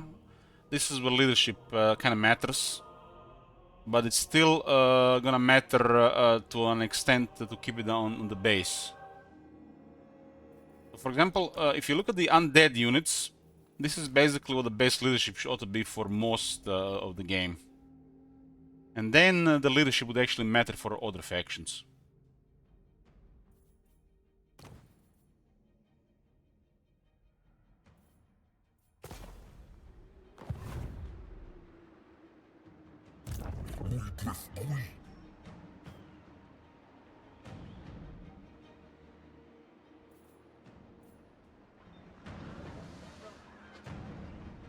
So the leadership does the most on factions like Tomb Kings and the Vampire Counts. The demons have been overbuffed regarding the leadership. It mattered for a bit to the demons as well, but it's mostly for Tomb Kings and Vampire Counts at this point.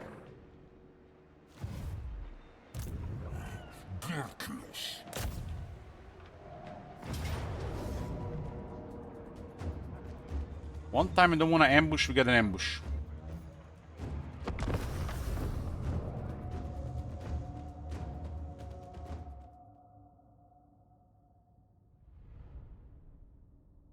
Stonewarman has okay base leadership, Matt. The Skaven slaves and clan rats don't matter if they die. And everything about Stonewarman in melee has more than enough leadership. Stonewarman is basically like a correct base leadership.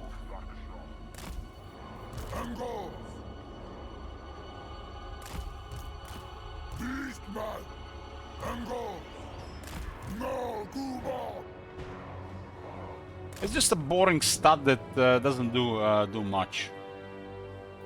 And when you see them focusing more stuff on it, it makes no sense.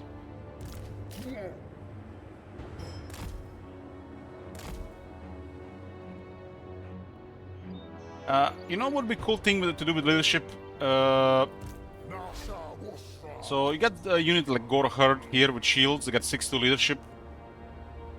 Why not give them a buff that they maintain on a higher leadership? Why can't the Steady and Confident provide bonuses to attack damage, defense, stuff like this.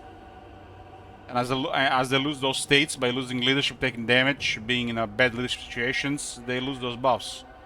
Which means buffing leadership would make some would actually make do something. You know what I mean? Leadership right now it's pointless outside multiplayer in over 95% of the situations. Nalintushan. Ango. Ataska. Galak Artut.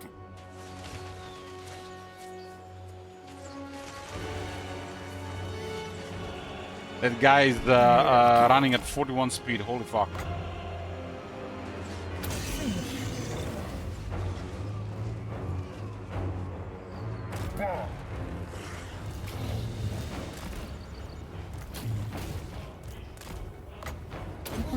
Is the speed rate.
Artut Laksha.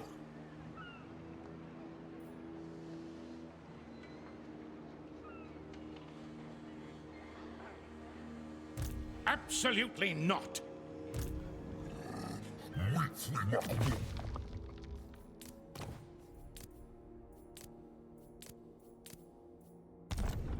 Absolutely not. What's going on with this update? We can't see their movement anymore. No. The third electric count of Nordland. Gerkios.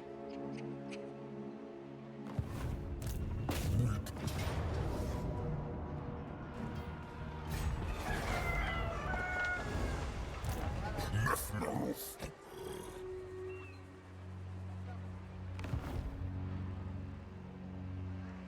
Sigma forbids this. Chance to ambush 60%. That would be really bad if we ambush. I refuse. Really bad.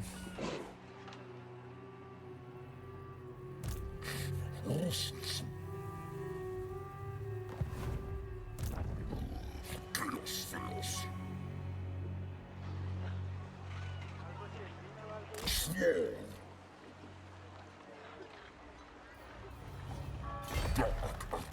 What would the risk?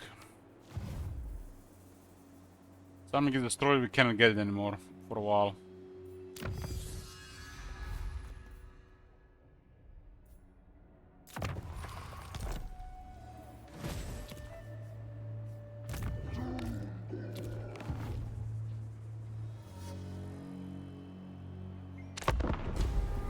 Since they get this scoured, then I should be fine.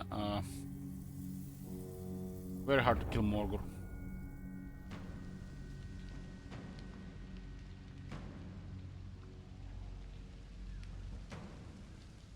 I actually had a dream I was playing Durtu. It felt so real. I couldn't make you know, I couldn't really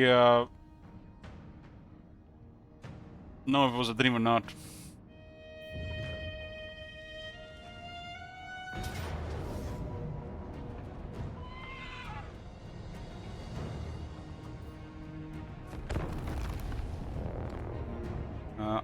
Kazdrak's faction specializes in ambushes. And Kazdrav has extra ambush chances. When you're playing as Kazdrak Beastman, you have a higher chance to ambush with all your armies. So ambush is pretty much common with this faction.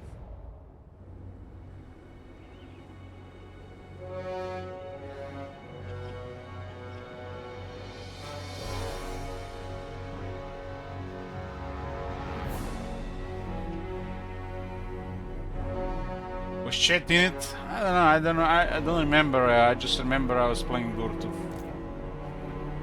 My dreams go fast. Go fast. Unless I start thinking about it when I wake up, forget all about it within minutes or hours.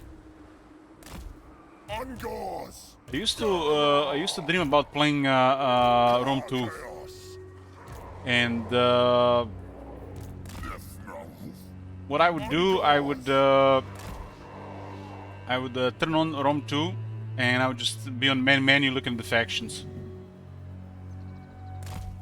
And very often I would start a campaign.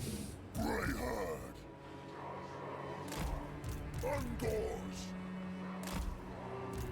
Car chaos.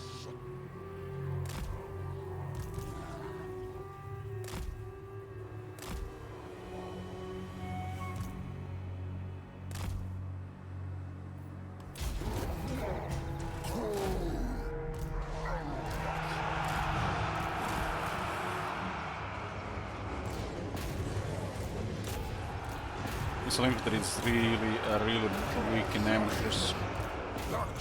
Artillery is even worse though.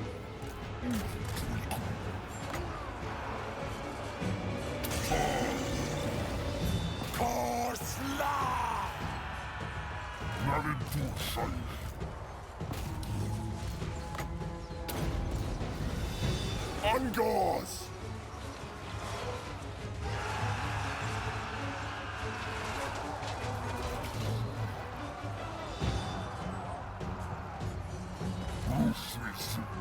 Why didn't our Valent Reputation have some kind of special effect around Mordor? They should have like some fancy spell effect. You've seen Mother Ostankia and her voodoo, they put a lot of effort in those effects. Should be some really nice special effect around Mordor.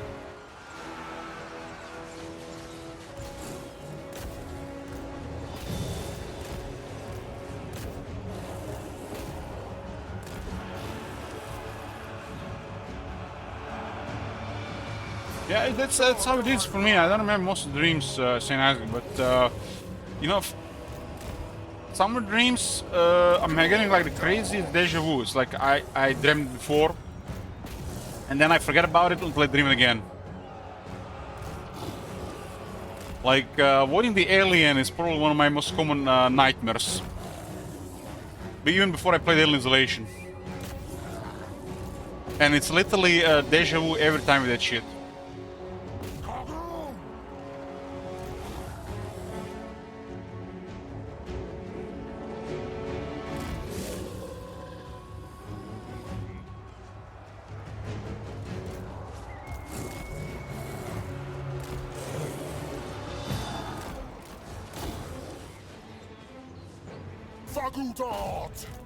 There's always the dream with the alien. It's like I'm with other people, and the alien is looking for us. And then somebody makes a mistake, and the alien goes after them, and I'm just like watching, like he's hunting them one by one until he sees me, and then I wake up. Every time the same.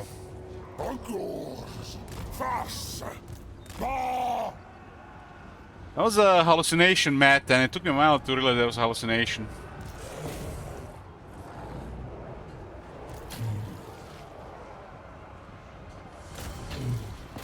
That was the first time I was hallucinating. and it's not as as pretty as they show it in the movies or TV shows. Ungors! Zargab Arbath! I had a really bad fever from infection, and I was hallucinating for literally almost 2 days.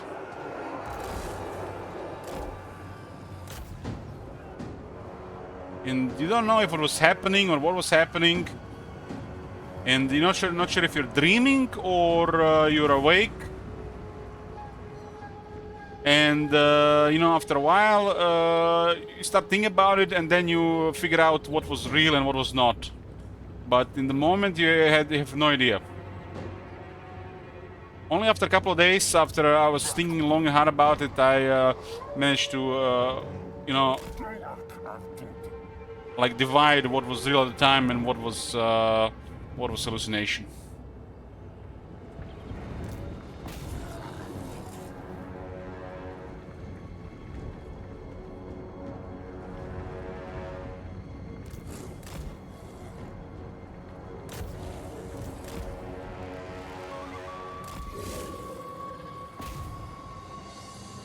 That was like one of the more unpleasant experiences ever. I was in intensive care after the surgery, and I had a bad fever. The infection was still messing me. I had to go to surgery because of infection.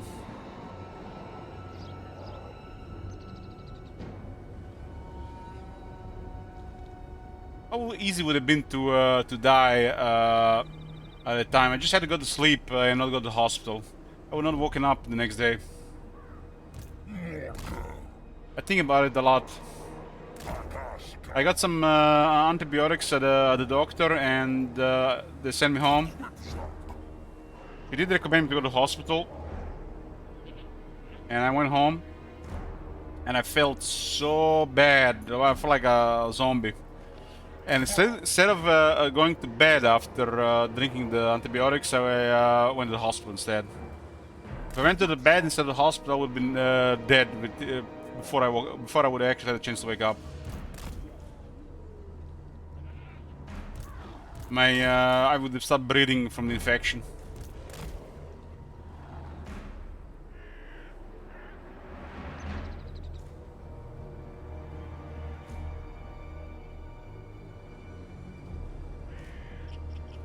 You know how it felt to me, Matt? It felt to me like you're in a situation where you are... it's really, really unpleasant and uncomfortable. Like, I can't even describe to you how much unpleasant and uncomfortable it is. And you have a headache, you're sweating, and you're thirsty. And there are people around you, but you don't see them. And the time is going so fucking slow. It feels like torture. And the day turns into a week. And before you realize it, it's a couple of days later. And you think about it, what was happening. And I was laying in bed for days, I had a lot of time to think about it.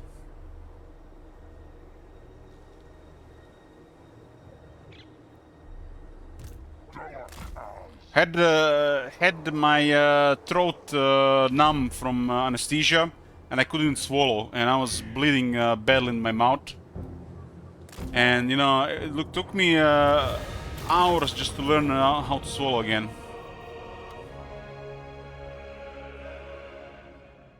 Every now and then I could swallow right, but then again I forget how to swallow again.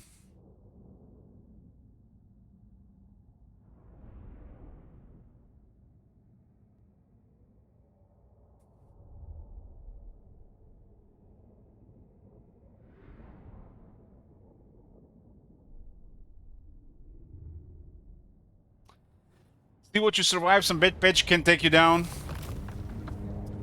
Well, it was definitely an experience.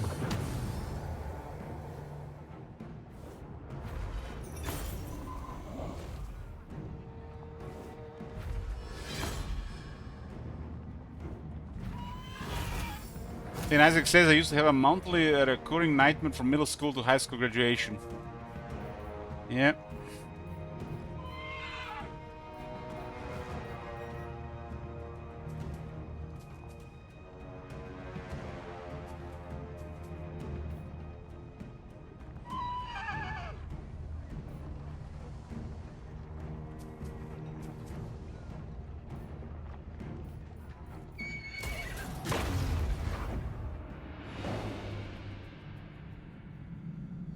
One army is Nestalia, one army is Reichland, and we're kinda together, but we're just gonna go slow at it.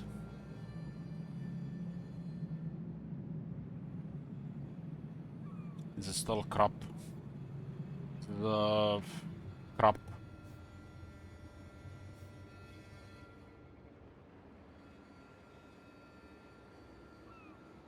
Can attack and 10% damage from melee infantry, all armies.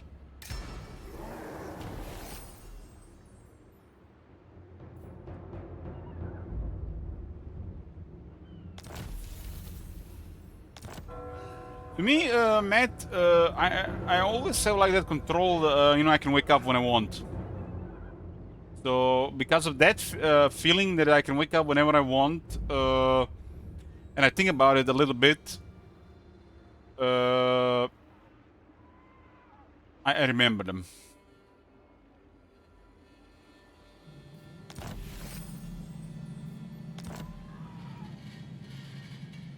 But every now and then I have a dream regarding stream or real life that it's hard to say it's a dream or not. It's like seems like something mundane happening, plain happening, and I can't tell the difference.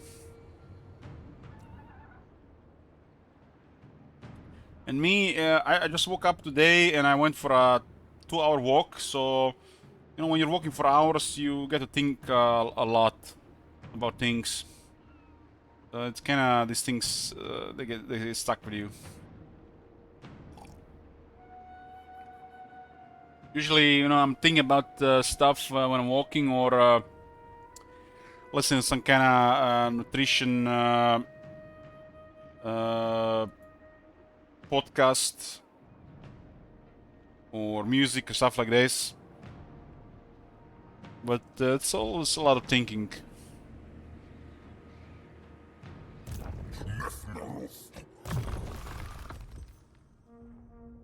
You know, walking is, you know, it's very time consuming. So there's always other things to do while you're doing it.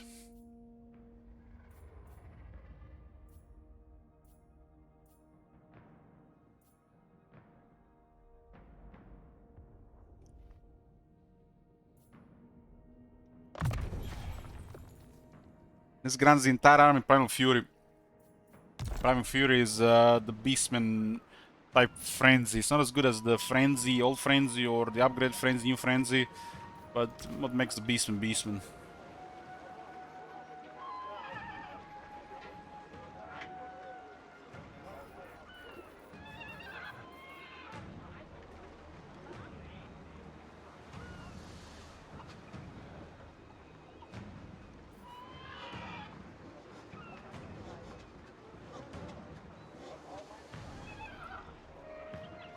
Well, I don't know what was happening. I was looking in my room, seeing terrifying figures staying there, inspecting me when I couldn't do anything. I didn't even know I was asleep. It was held surreal. Yeah, that's I read about this. It's like a what they call it, like sleep paralysis thing type of thing.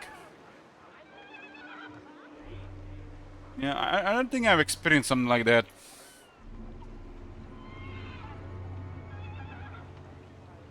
Like my nightmare dreams usually start something silly, but they turn more into like a psychological horror type thing. Like another one is like there's like this noise that just keeps going and then it just changes. And as it keeps changing, the people start looking at me weird. And it's very disturbing.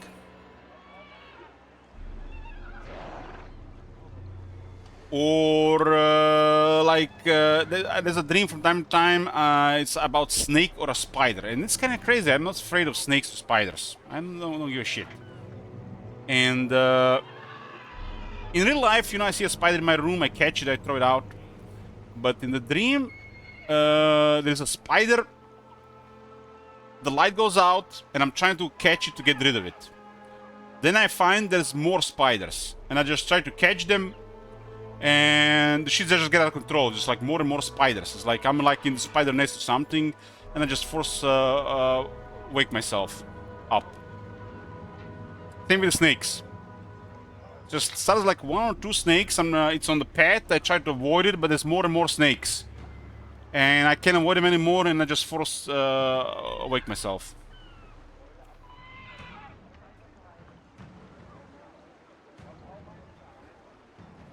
Maybe this sleep paralysis thing is actually the real deal.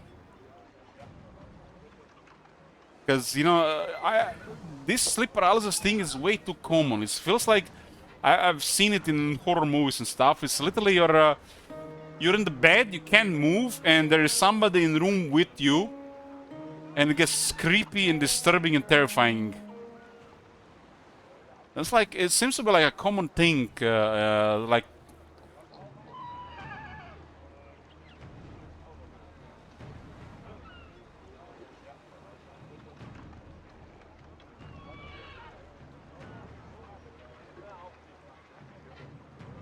But my nightmares, you know, of recent times are psychological horrors. Has anybody seen the Smile 2?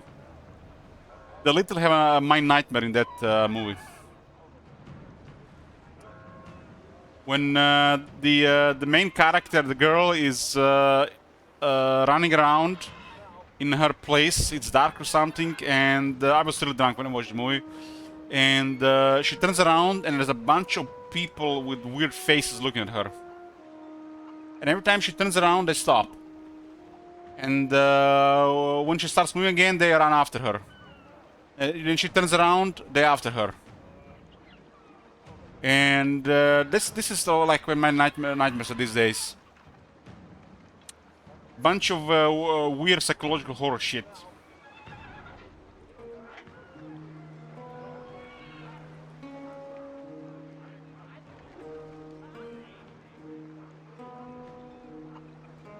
Okay. This is the part. This is. I was alone in the cinema watching that movie. I was drunk, but I got terrified several times. So this is the scene in the movie. This is my horrors recently, and they do have couple faces.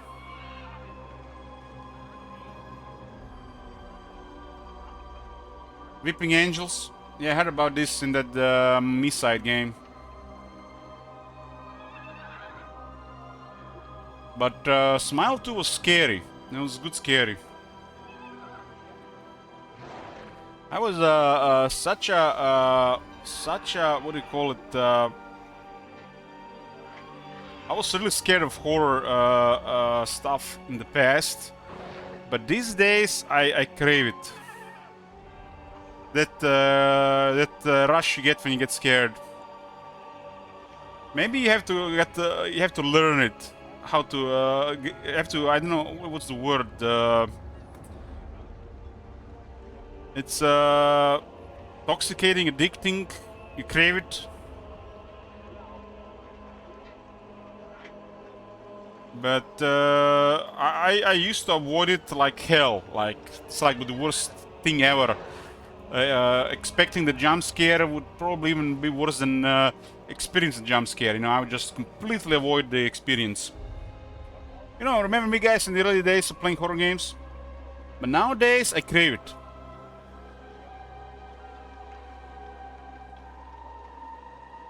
If there isn't like a good jump scare or two in a game or a movie I'm watching, it's a bad game or a movie.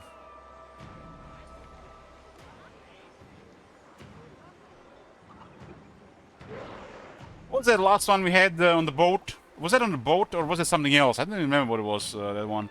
Guy, who has the command on the last jump scare that did me good?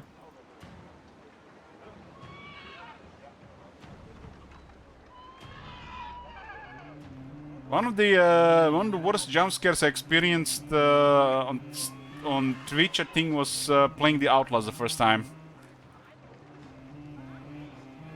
That game started really scary and spooky.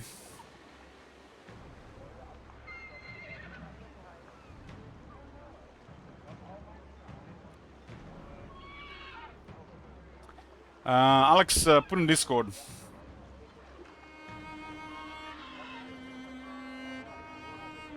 Man, I don't know how they make commands these days. How do you find what commands been used?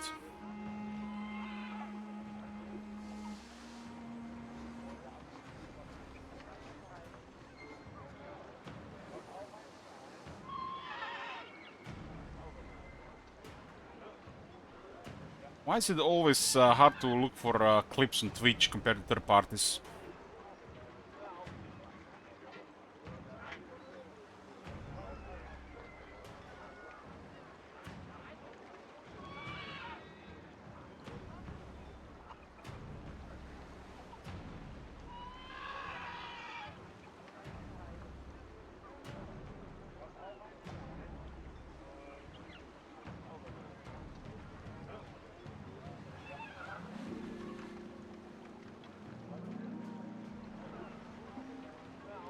What the hell is this?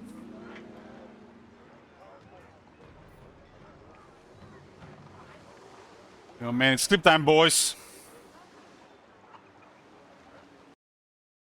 What is this one?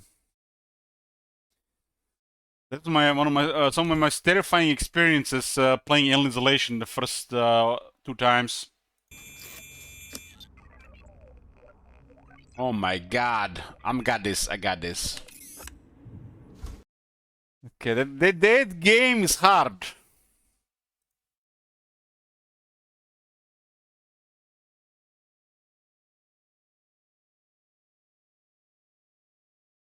That was the alien jump scare, one of the later ones.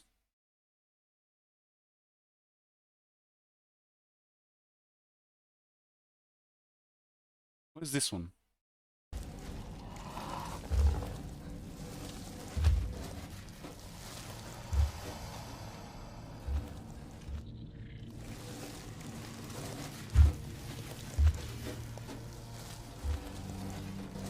This is so intense. We're waiting. No!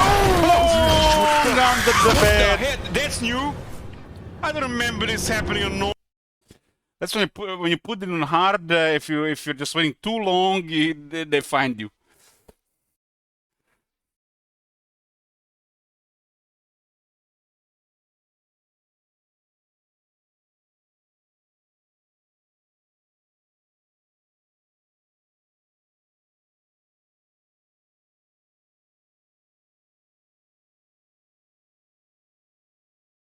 That game on Nightmare would be something else, man. It's like there's no room for mistakes. Probably very frustrating to play.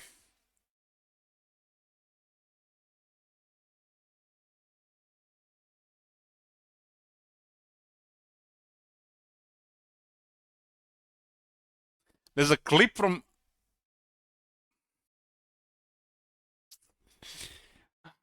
somebody has the name of that command, but they're probably not here. I don't even know what the game was called. Was it with the boat and hallucinations?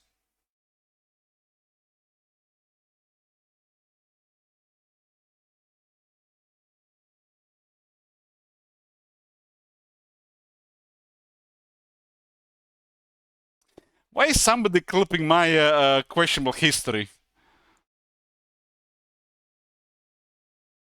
You guys talk much.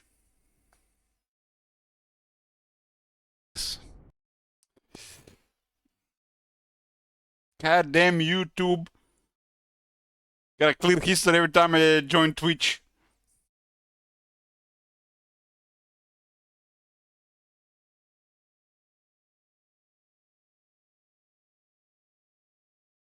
I don't know where that clip is.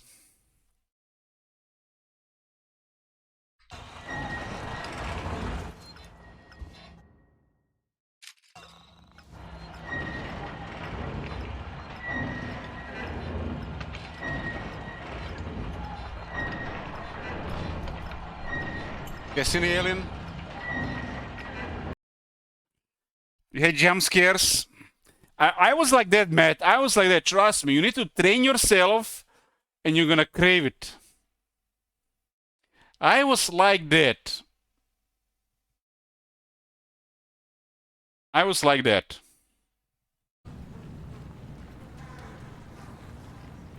This is Carl. Who the fuck is that other guy?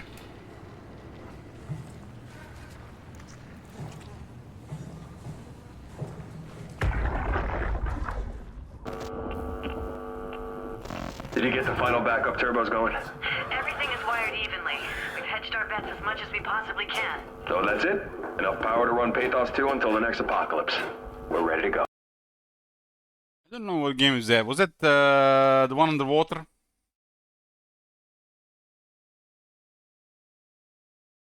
I've played a couple of these games under the influence of alcohol. I have no idea, really. Like, I don't remember shit. I don't remember shit. It's like, I don't remember.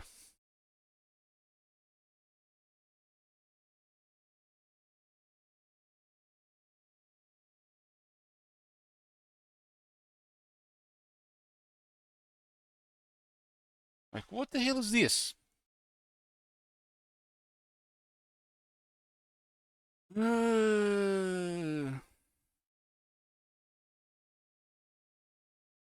I don't remember what that game was called. There's other ones you could play. It's Dark Pictures Anthology, I think. It was one of those games.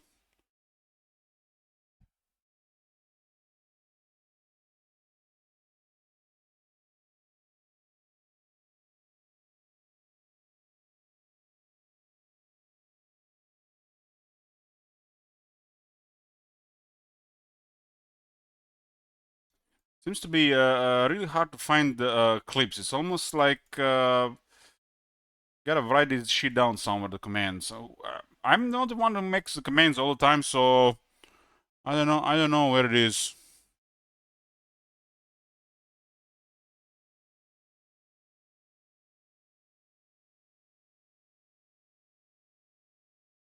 Twitch did fix some of this.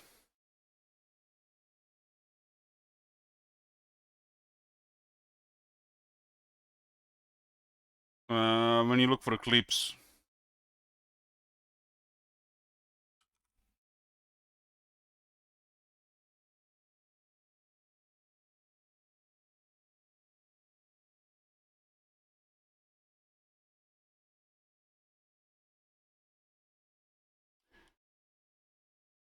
I could remember who actually made that clip.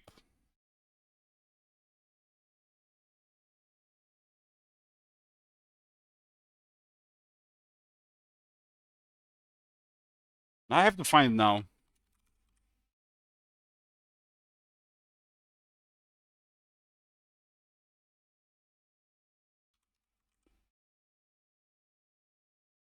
Hmm.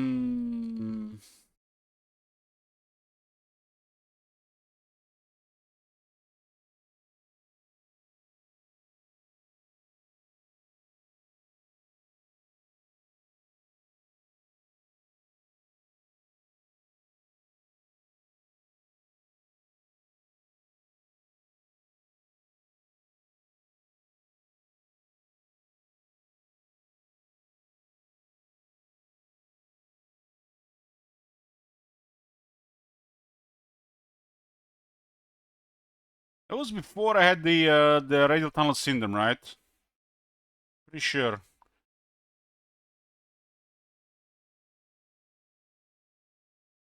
It was Until Dawn. Until Dawn.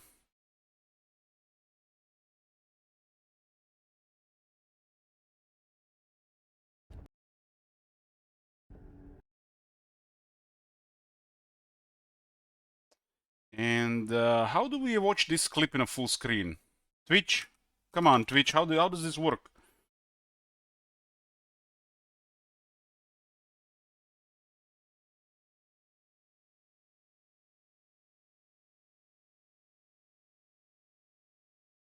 Okay, okay. This was the last jump scare I think I had. Get ready, boys. Matt, best turn off the stream.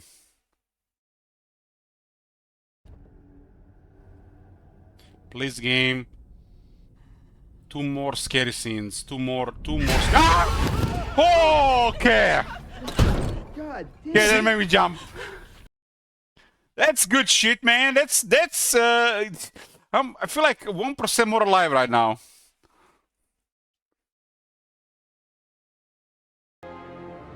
We need to play more of these games. Who knows about any good jump scare games? You were fine for that one? I know, that got me. Until Dawn was really good.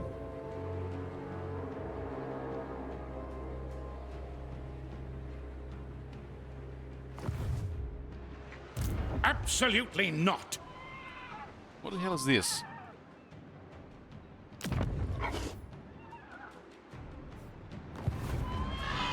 Absolutely not. Why is Captain's rank 3? 4. Outlast? I played the first Outlast. The second one, I remember it was frustrating, but I was really drunk during it.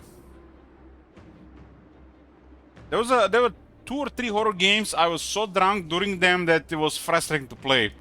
Like the Resident Evil 7, I think it was. But I got back to that one and completed sober.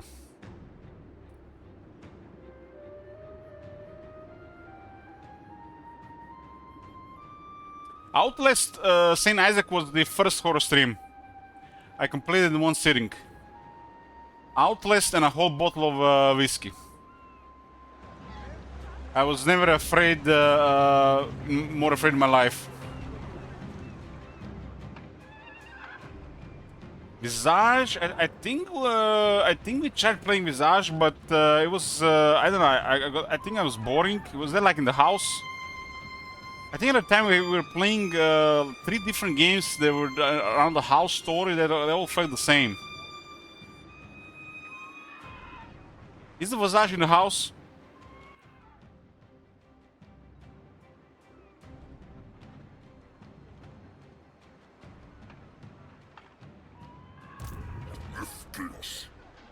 Playing the back rooms or Sons of the Forest?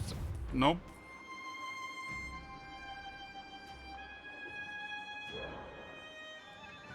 Back rooms.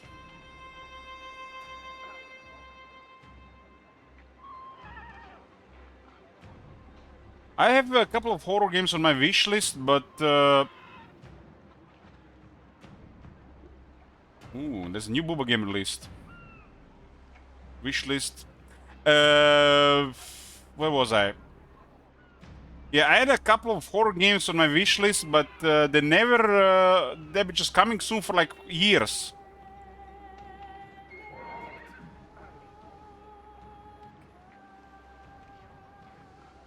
They are here like alien abduction horror, still on the list.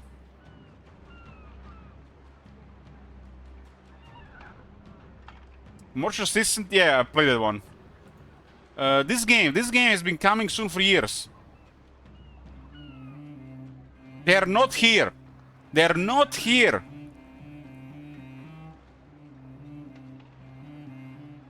Looks like perfect for a like.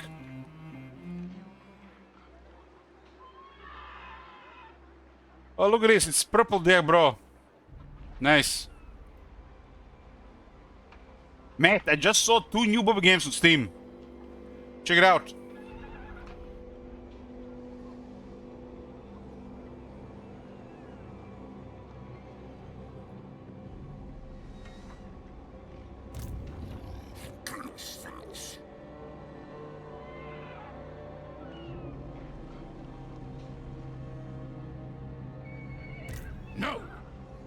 We just move us go north with this one. Ridiculous. Axel. Madison. That sounds familiar. I mean, I have those. I still have those other titles to complete. Madison.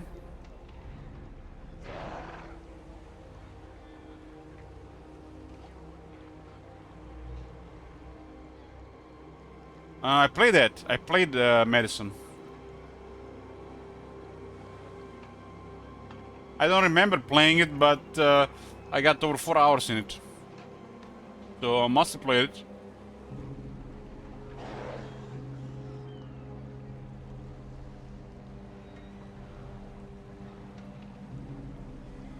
I mean, I got the Dark Pictures anthology. There's still several games in there.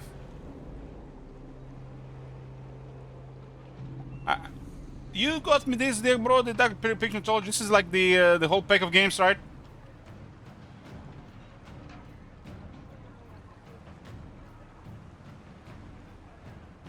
So how many did you play?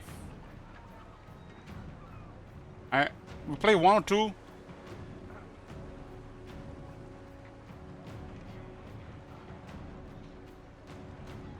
I really like the Quarry, and I like the Until Dawn, but this Dark Pictures anthology is a little bit weaker.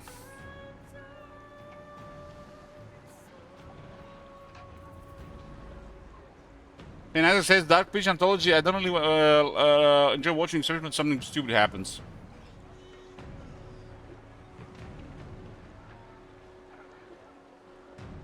And if only there are more games like Until Dawn and the Quarry.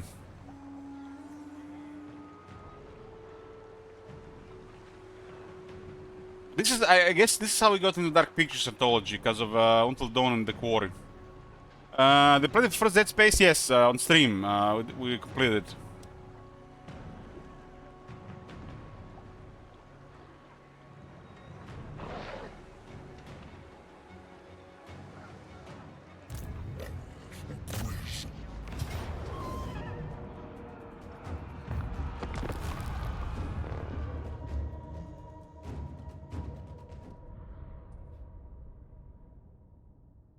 So guys, who is here?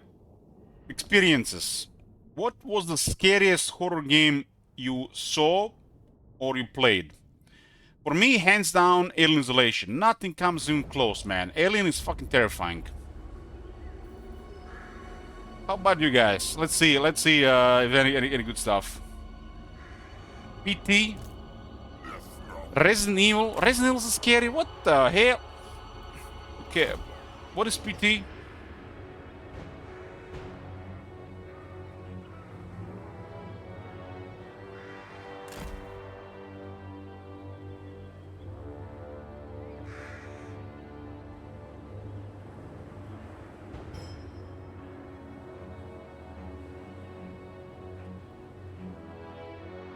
Don't play horror games, it feels boring.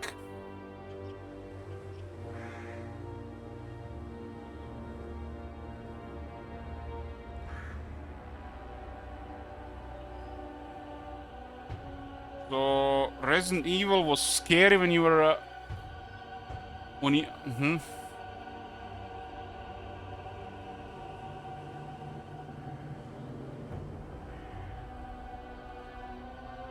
I played Resident Evil on PlayStation back in the day. We had 2 games somewhere. It was Resident Evil and it was Spawn, I think.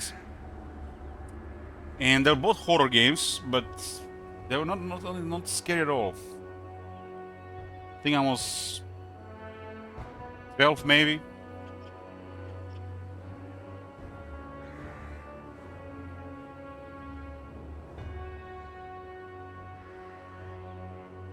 The first horror game I played on PC was Cliff Barker's Undying. And there was this one part where the pictures, there were like people on the pictures, and then you turn around and they're like something out of hell on the pictures, and but it was like one of those shooter games. They had moments. Heard of a Menti. Alone in the Dark. I heard about Alone in the Dark, but I don't know what it is. A Menti. Well. Hey, Bress.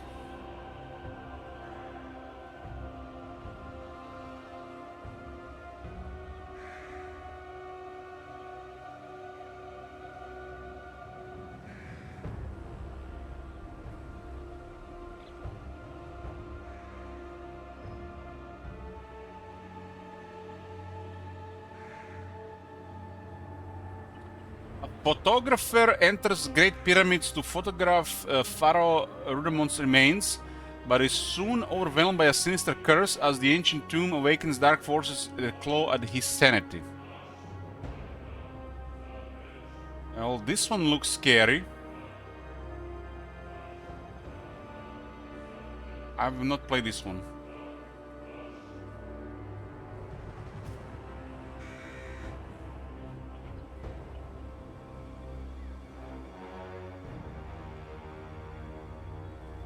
I really like the games like Call of Cthulhu and Scorn. They just like have a very intense atmosphere with the moments of what the fuck and jump scares. Those are my favorite.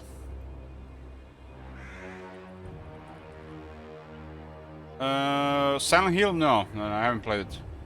Like Call of Cthulhu. This is one of my favorite. This is one of my favorite. I played it like 3 times, I think.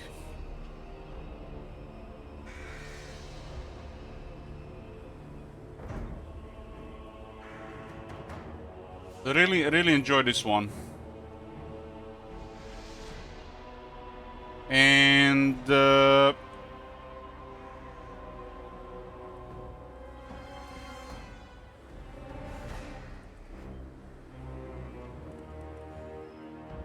this one is something else.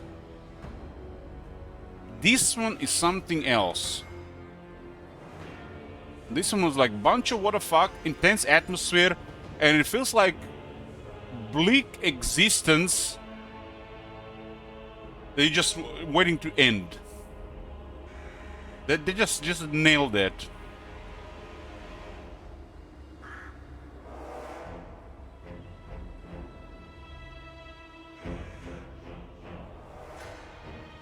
I wish there were more games like Scorn, like destroyed world, world about to end, and some sad shit is happening with occasional jump scare, intense atmosphere.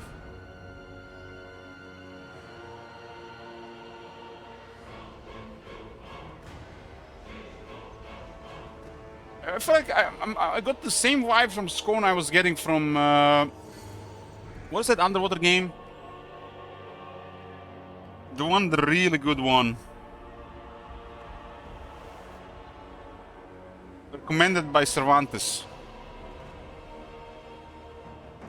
Not the Bone Totem, not the Bone Totem, the other one. Soma, yes, Soma. I had the same feeling with Soma and Scorn, except I could relate more to Soma than Scorn.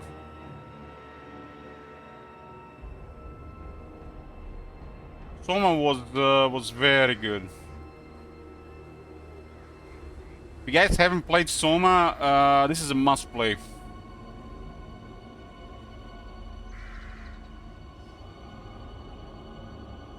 This is like one of the best. I would say after Alien Isolation, Soma is definitely the best.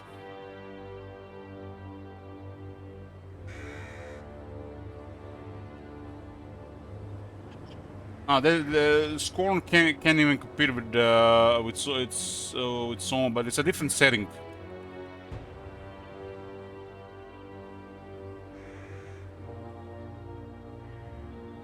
Soma, there's a playthrough of this entire game. I did it. If you guys haven't seen it, that's top tier.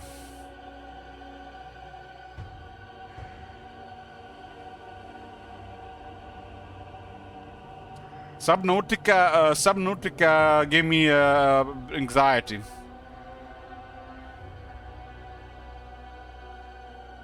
Hey T, good morning.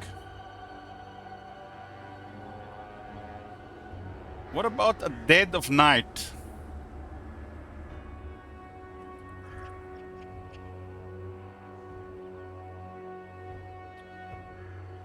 Survival horror. A Dead of Night is a part horror film, part horror and part horror game and part Ghost Hound. It blends live action and graphics to create a unique immersive horror experience like no other. Damn, that sounds like something.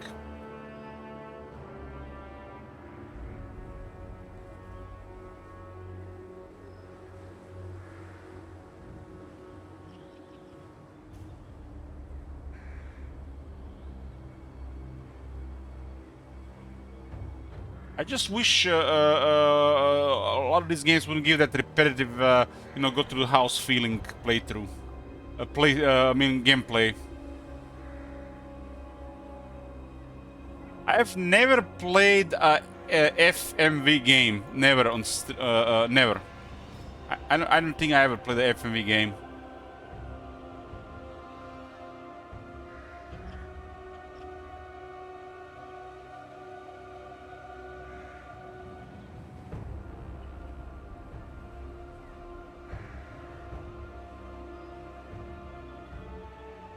Karma.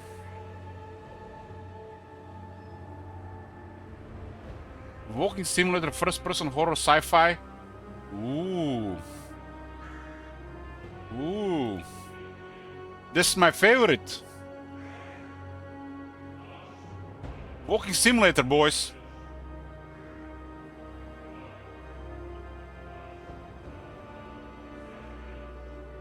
What the fuck is this? The visuals look good.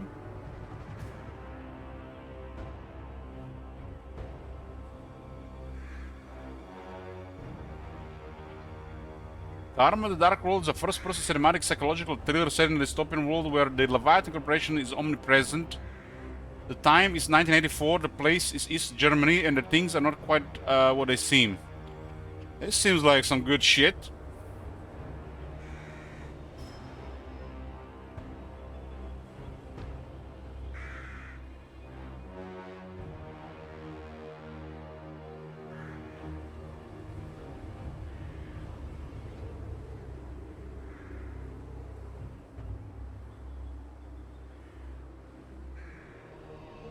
Early access, huh? That's we might have a winner today, bro.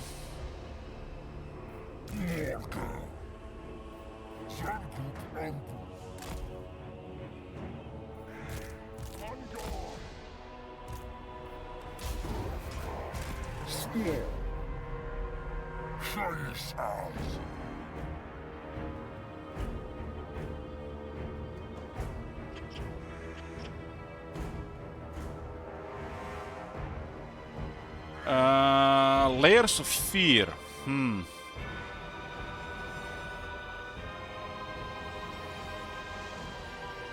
Layers of Fear.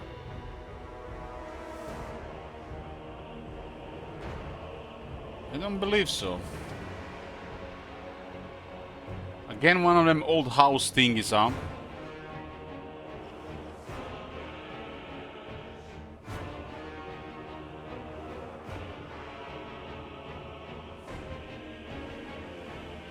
I think I saw somebody play this.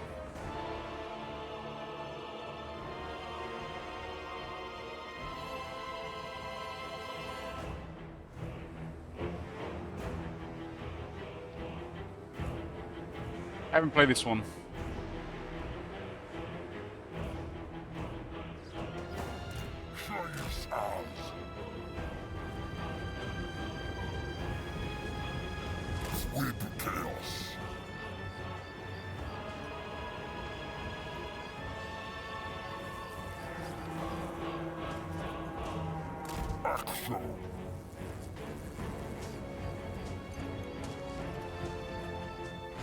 We Went Back is a good one.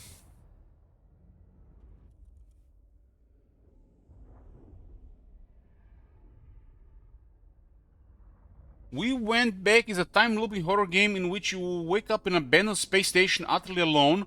The exit door is locked and you must find a way to escape what lurks within. Find clues, experience dynamically changing environments, and confront terror in order to find a way out. This looks like perfect. Sounds perfect. Uh-oh.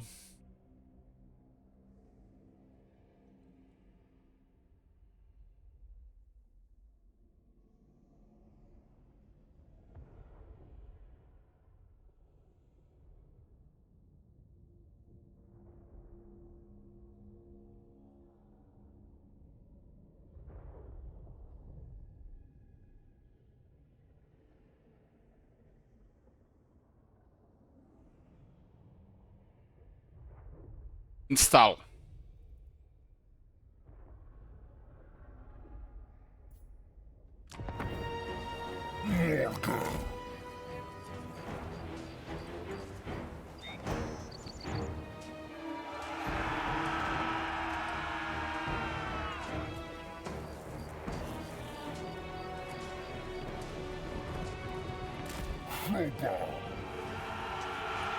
Karma definitely, yeah, bro. The layers of fear, I don't know. But karma definitely. That's like, I think that's perfect. We might play it immediately.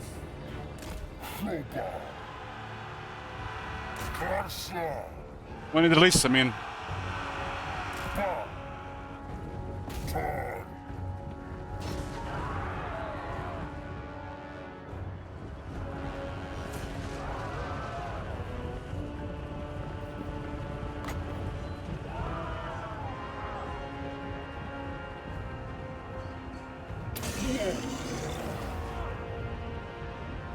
Swordsman are really weak to a charge by the Chaos Spawn.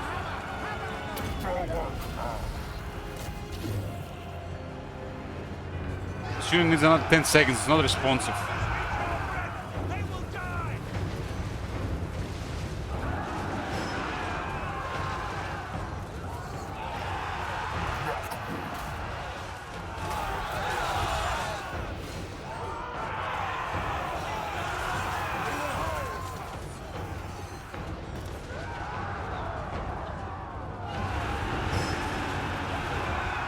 So, Mordor has an ability when a unit drops to a low health, he'll create a Chaos Spawn, 20%, on 30%. And he has a stave that also summons a Chaos Spawn. Moons of Madness, I played that one, yeah. That one was okay. That one was okay. I think that one was okay.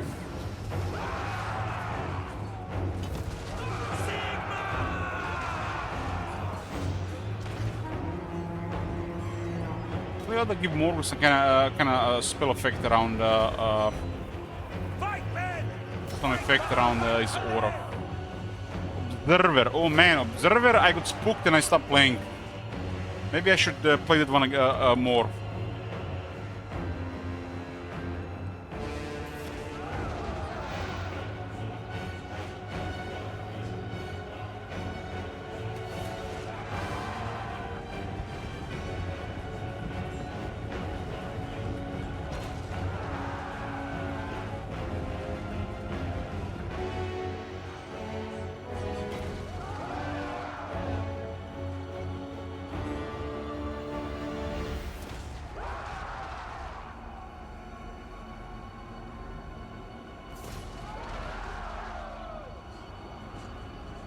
You mean this game, St. Isaac?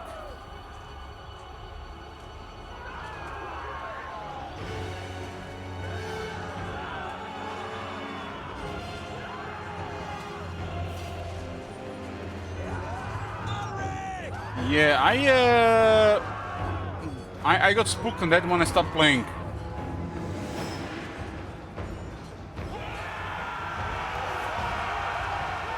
They've remastered the game. What?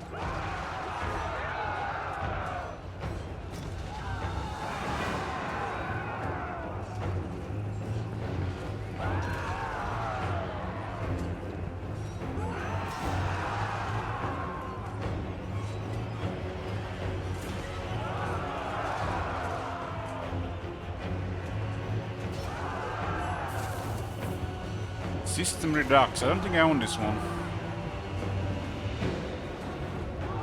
I guess I could play the old one, maybe. I have it in the library.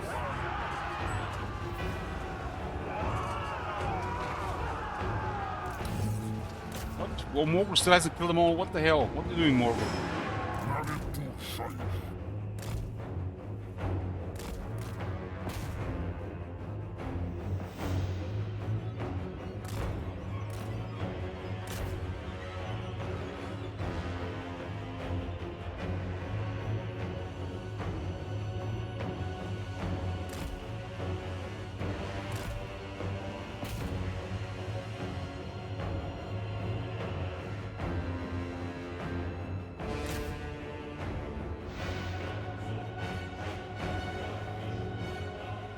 Why are they not routed? Like, what is going on? They're crossing running around.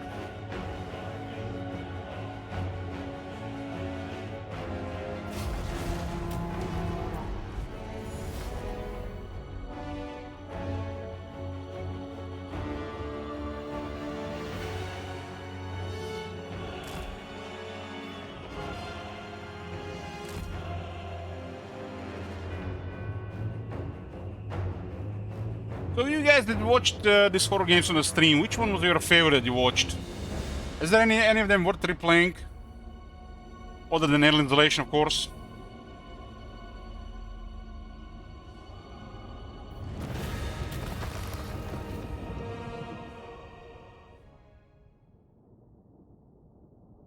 Which one was your favorite there, bro, that you watched?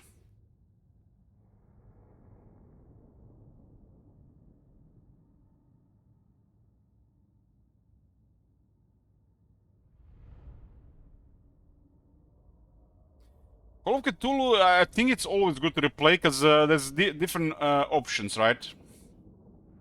But it feels so good when the game ends and you summon Cthulhu. Like, that feels like the best option, right?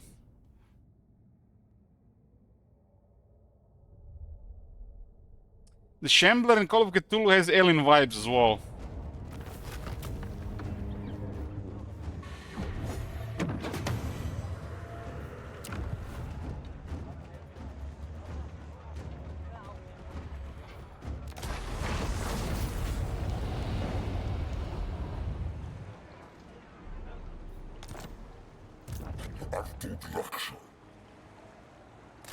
There's actually a new game coming from the same company, Lives. Might be their best one yet.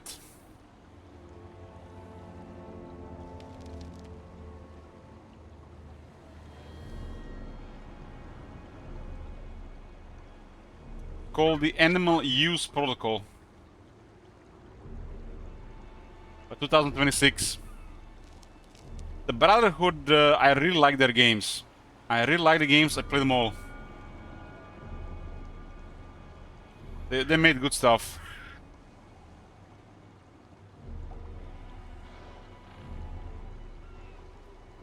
I think the Stasis was my favorite from them. That was my first that I played. Beautiful Desolation was weird. It was weird and I got lost several times. I don't think Stasis Bone Totem is as good as Stasis, but it has the same vibes. And they expanded the stuff a bit. Kane was strange because, you know, I mean... Yeah. This one is... It's like that other game that we almost played, Amnesia. When we play as a pregnant woman. I don't know, I feel really comfortable with that one. I mean, look at the what's going on in this one. Hadley wakes up in a facility. She's 9 months pregnant. They want her baby, Dorot. What the fuck, man? If this wasn't part of the Stasis world, I would have... Nope.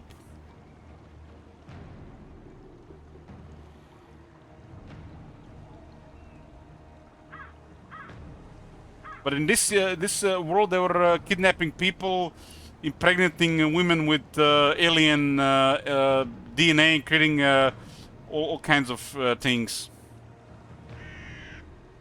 You play Soma? You didn't watch Soma, Saint Isaac?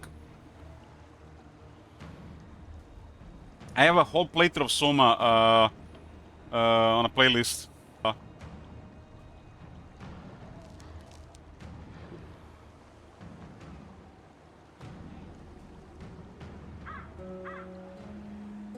What do we have in other games here? Oh man, I totally forgot we started the dumb run on Outer Worlds. Walking Dead, I don't remember any of this game. For some reason, I don't remember any of this game.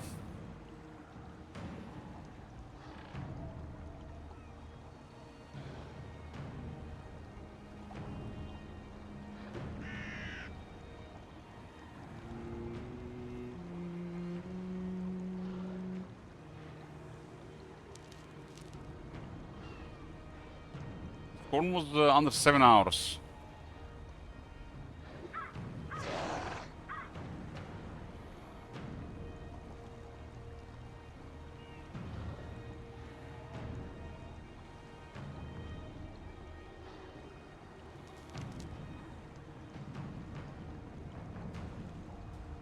There it is, St. Isaac, Soma 1, 2, 3. Complete the whole game 12 hours.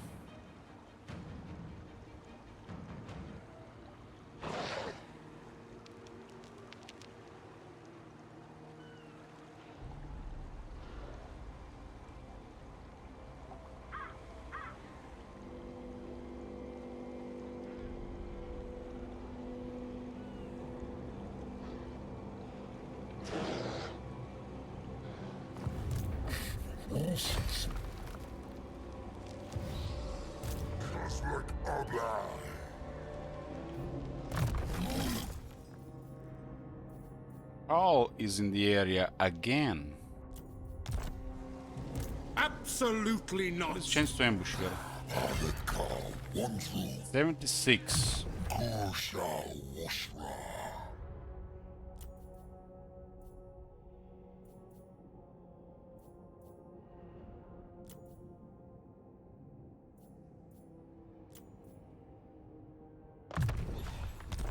We don't have the ambuscator, huh?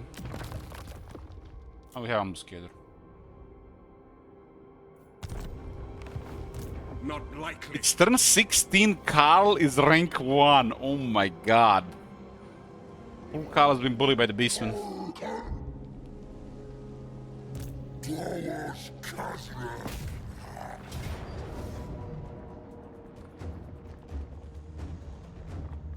We got Korngors in the army. Zangors and Pestigors too. Pestigors could use an attack thing though. Zangors Razor Standard though.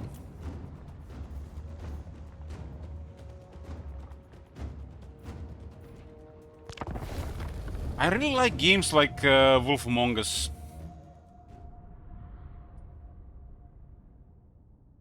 That one was really good. I like the game where we have a mature setup, you know, like some good story going on. There's voice acting, and you do decisions.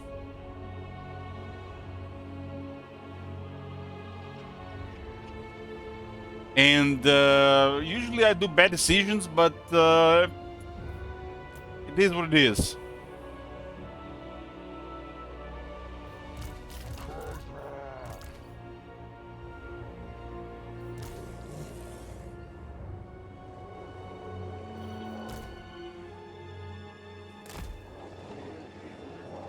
Korngors.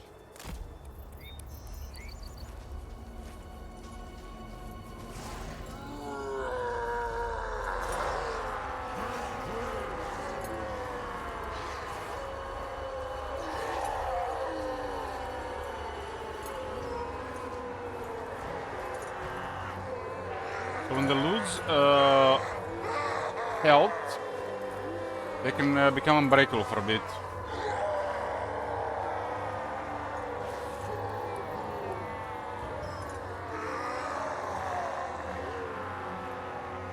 They got a pretty high charge bonus for halberd infantry.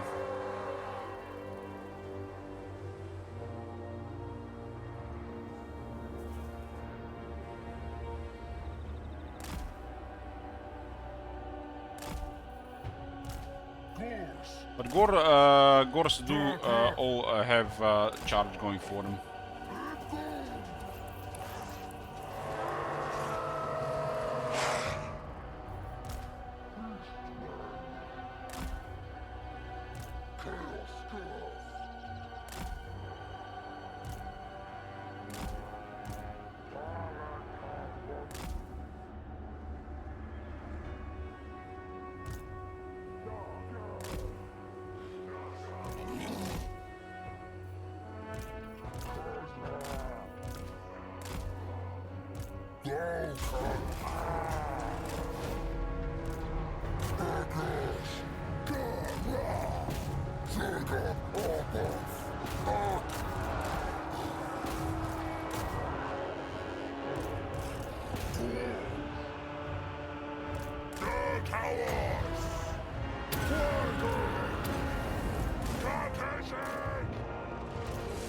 Southra is fleeing from the hounds. Could have just fought him off and Malak.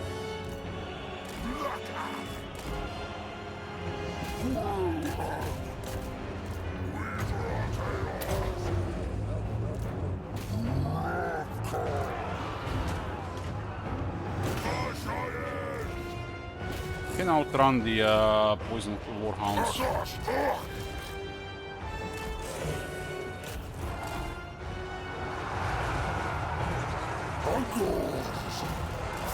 Poor cow doesn't have a horse.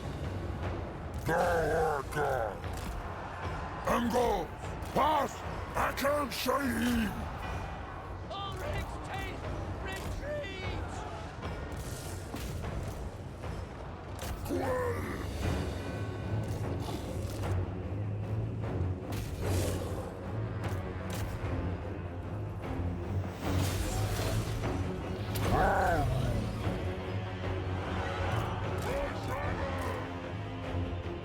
Not for the skirmish, they're just out of range.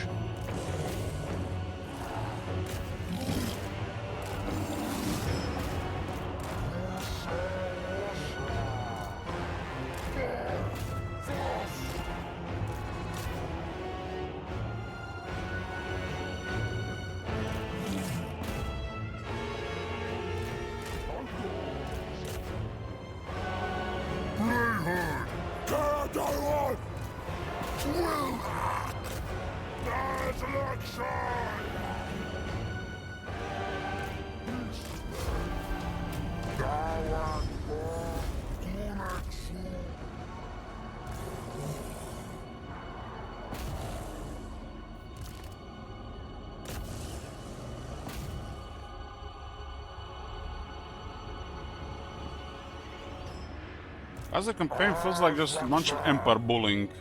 We can't even respond to you.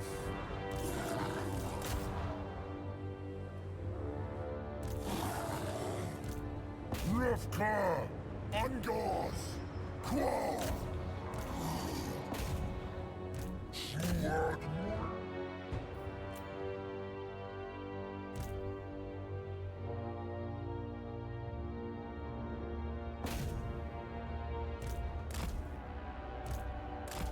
Just go hard on Reichland until they are all overrun.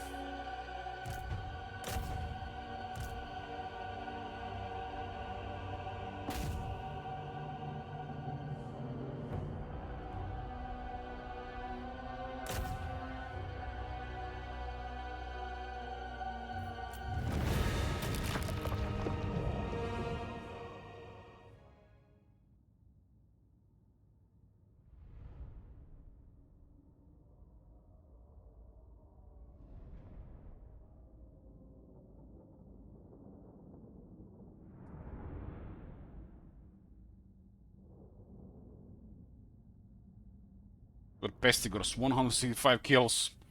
Pestigors don't mess around, man. They do charge, they just murder everything. Good thing they nerfed their charge by 2.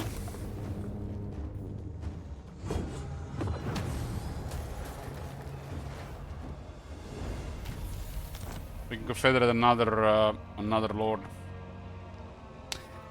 I've actually played Last from Beyond St. Isaac, and it was buggy low effort, my experience.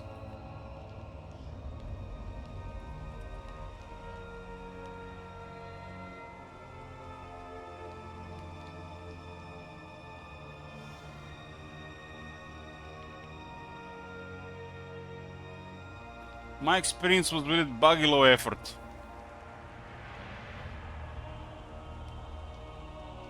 Maybe they fixed it though. Maybe they fixed it. Anyways, boys, this is gonna be it for now. To be continued. Thanks for watching. Thanks for horror suggestions. We might play a horror game soon. There's definitely that other one that's being released by Digabro that's said. Looks good, and we might check the space one as well. In prime time, I like going to a horror game too. Badge. Hope.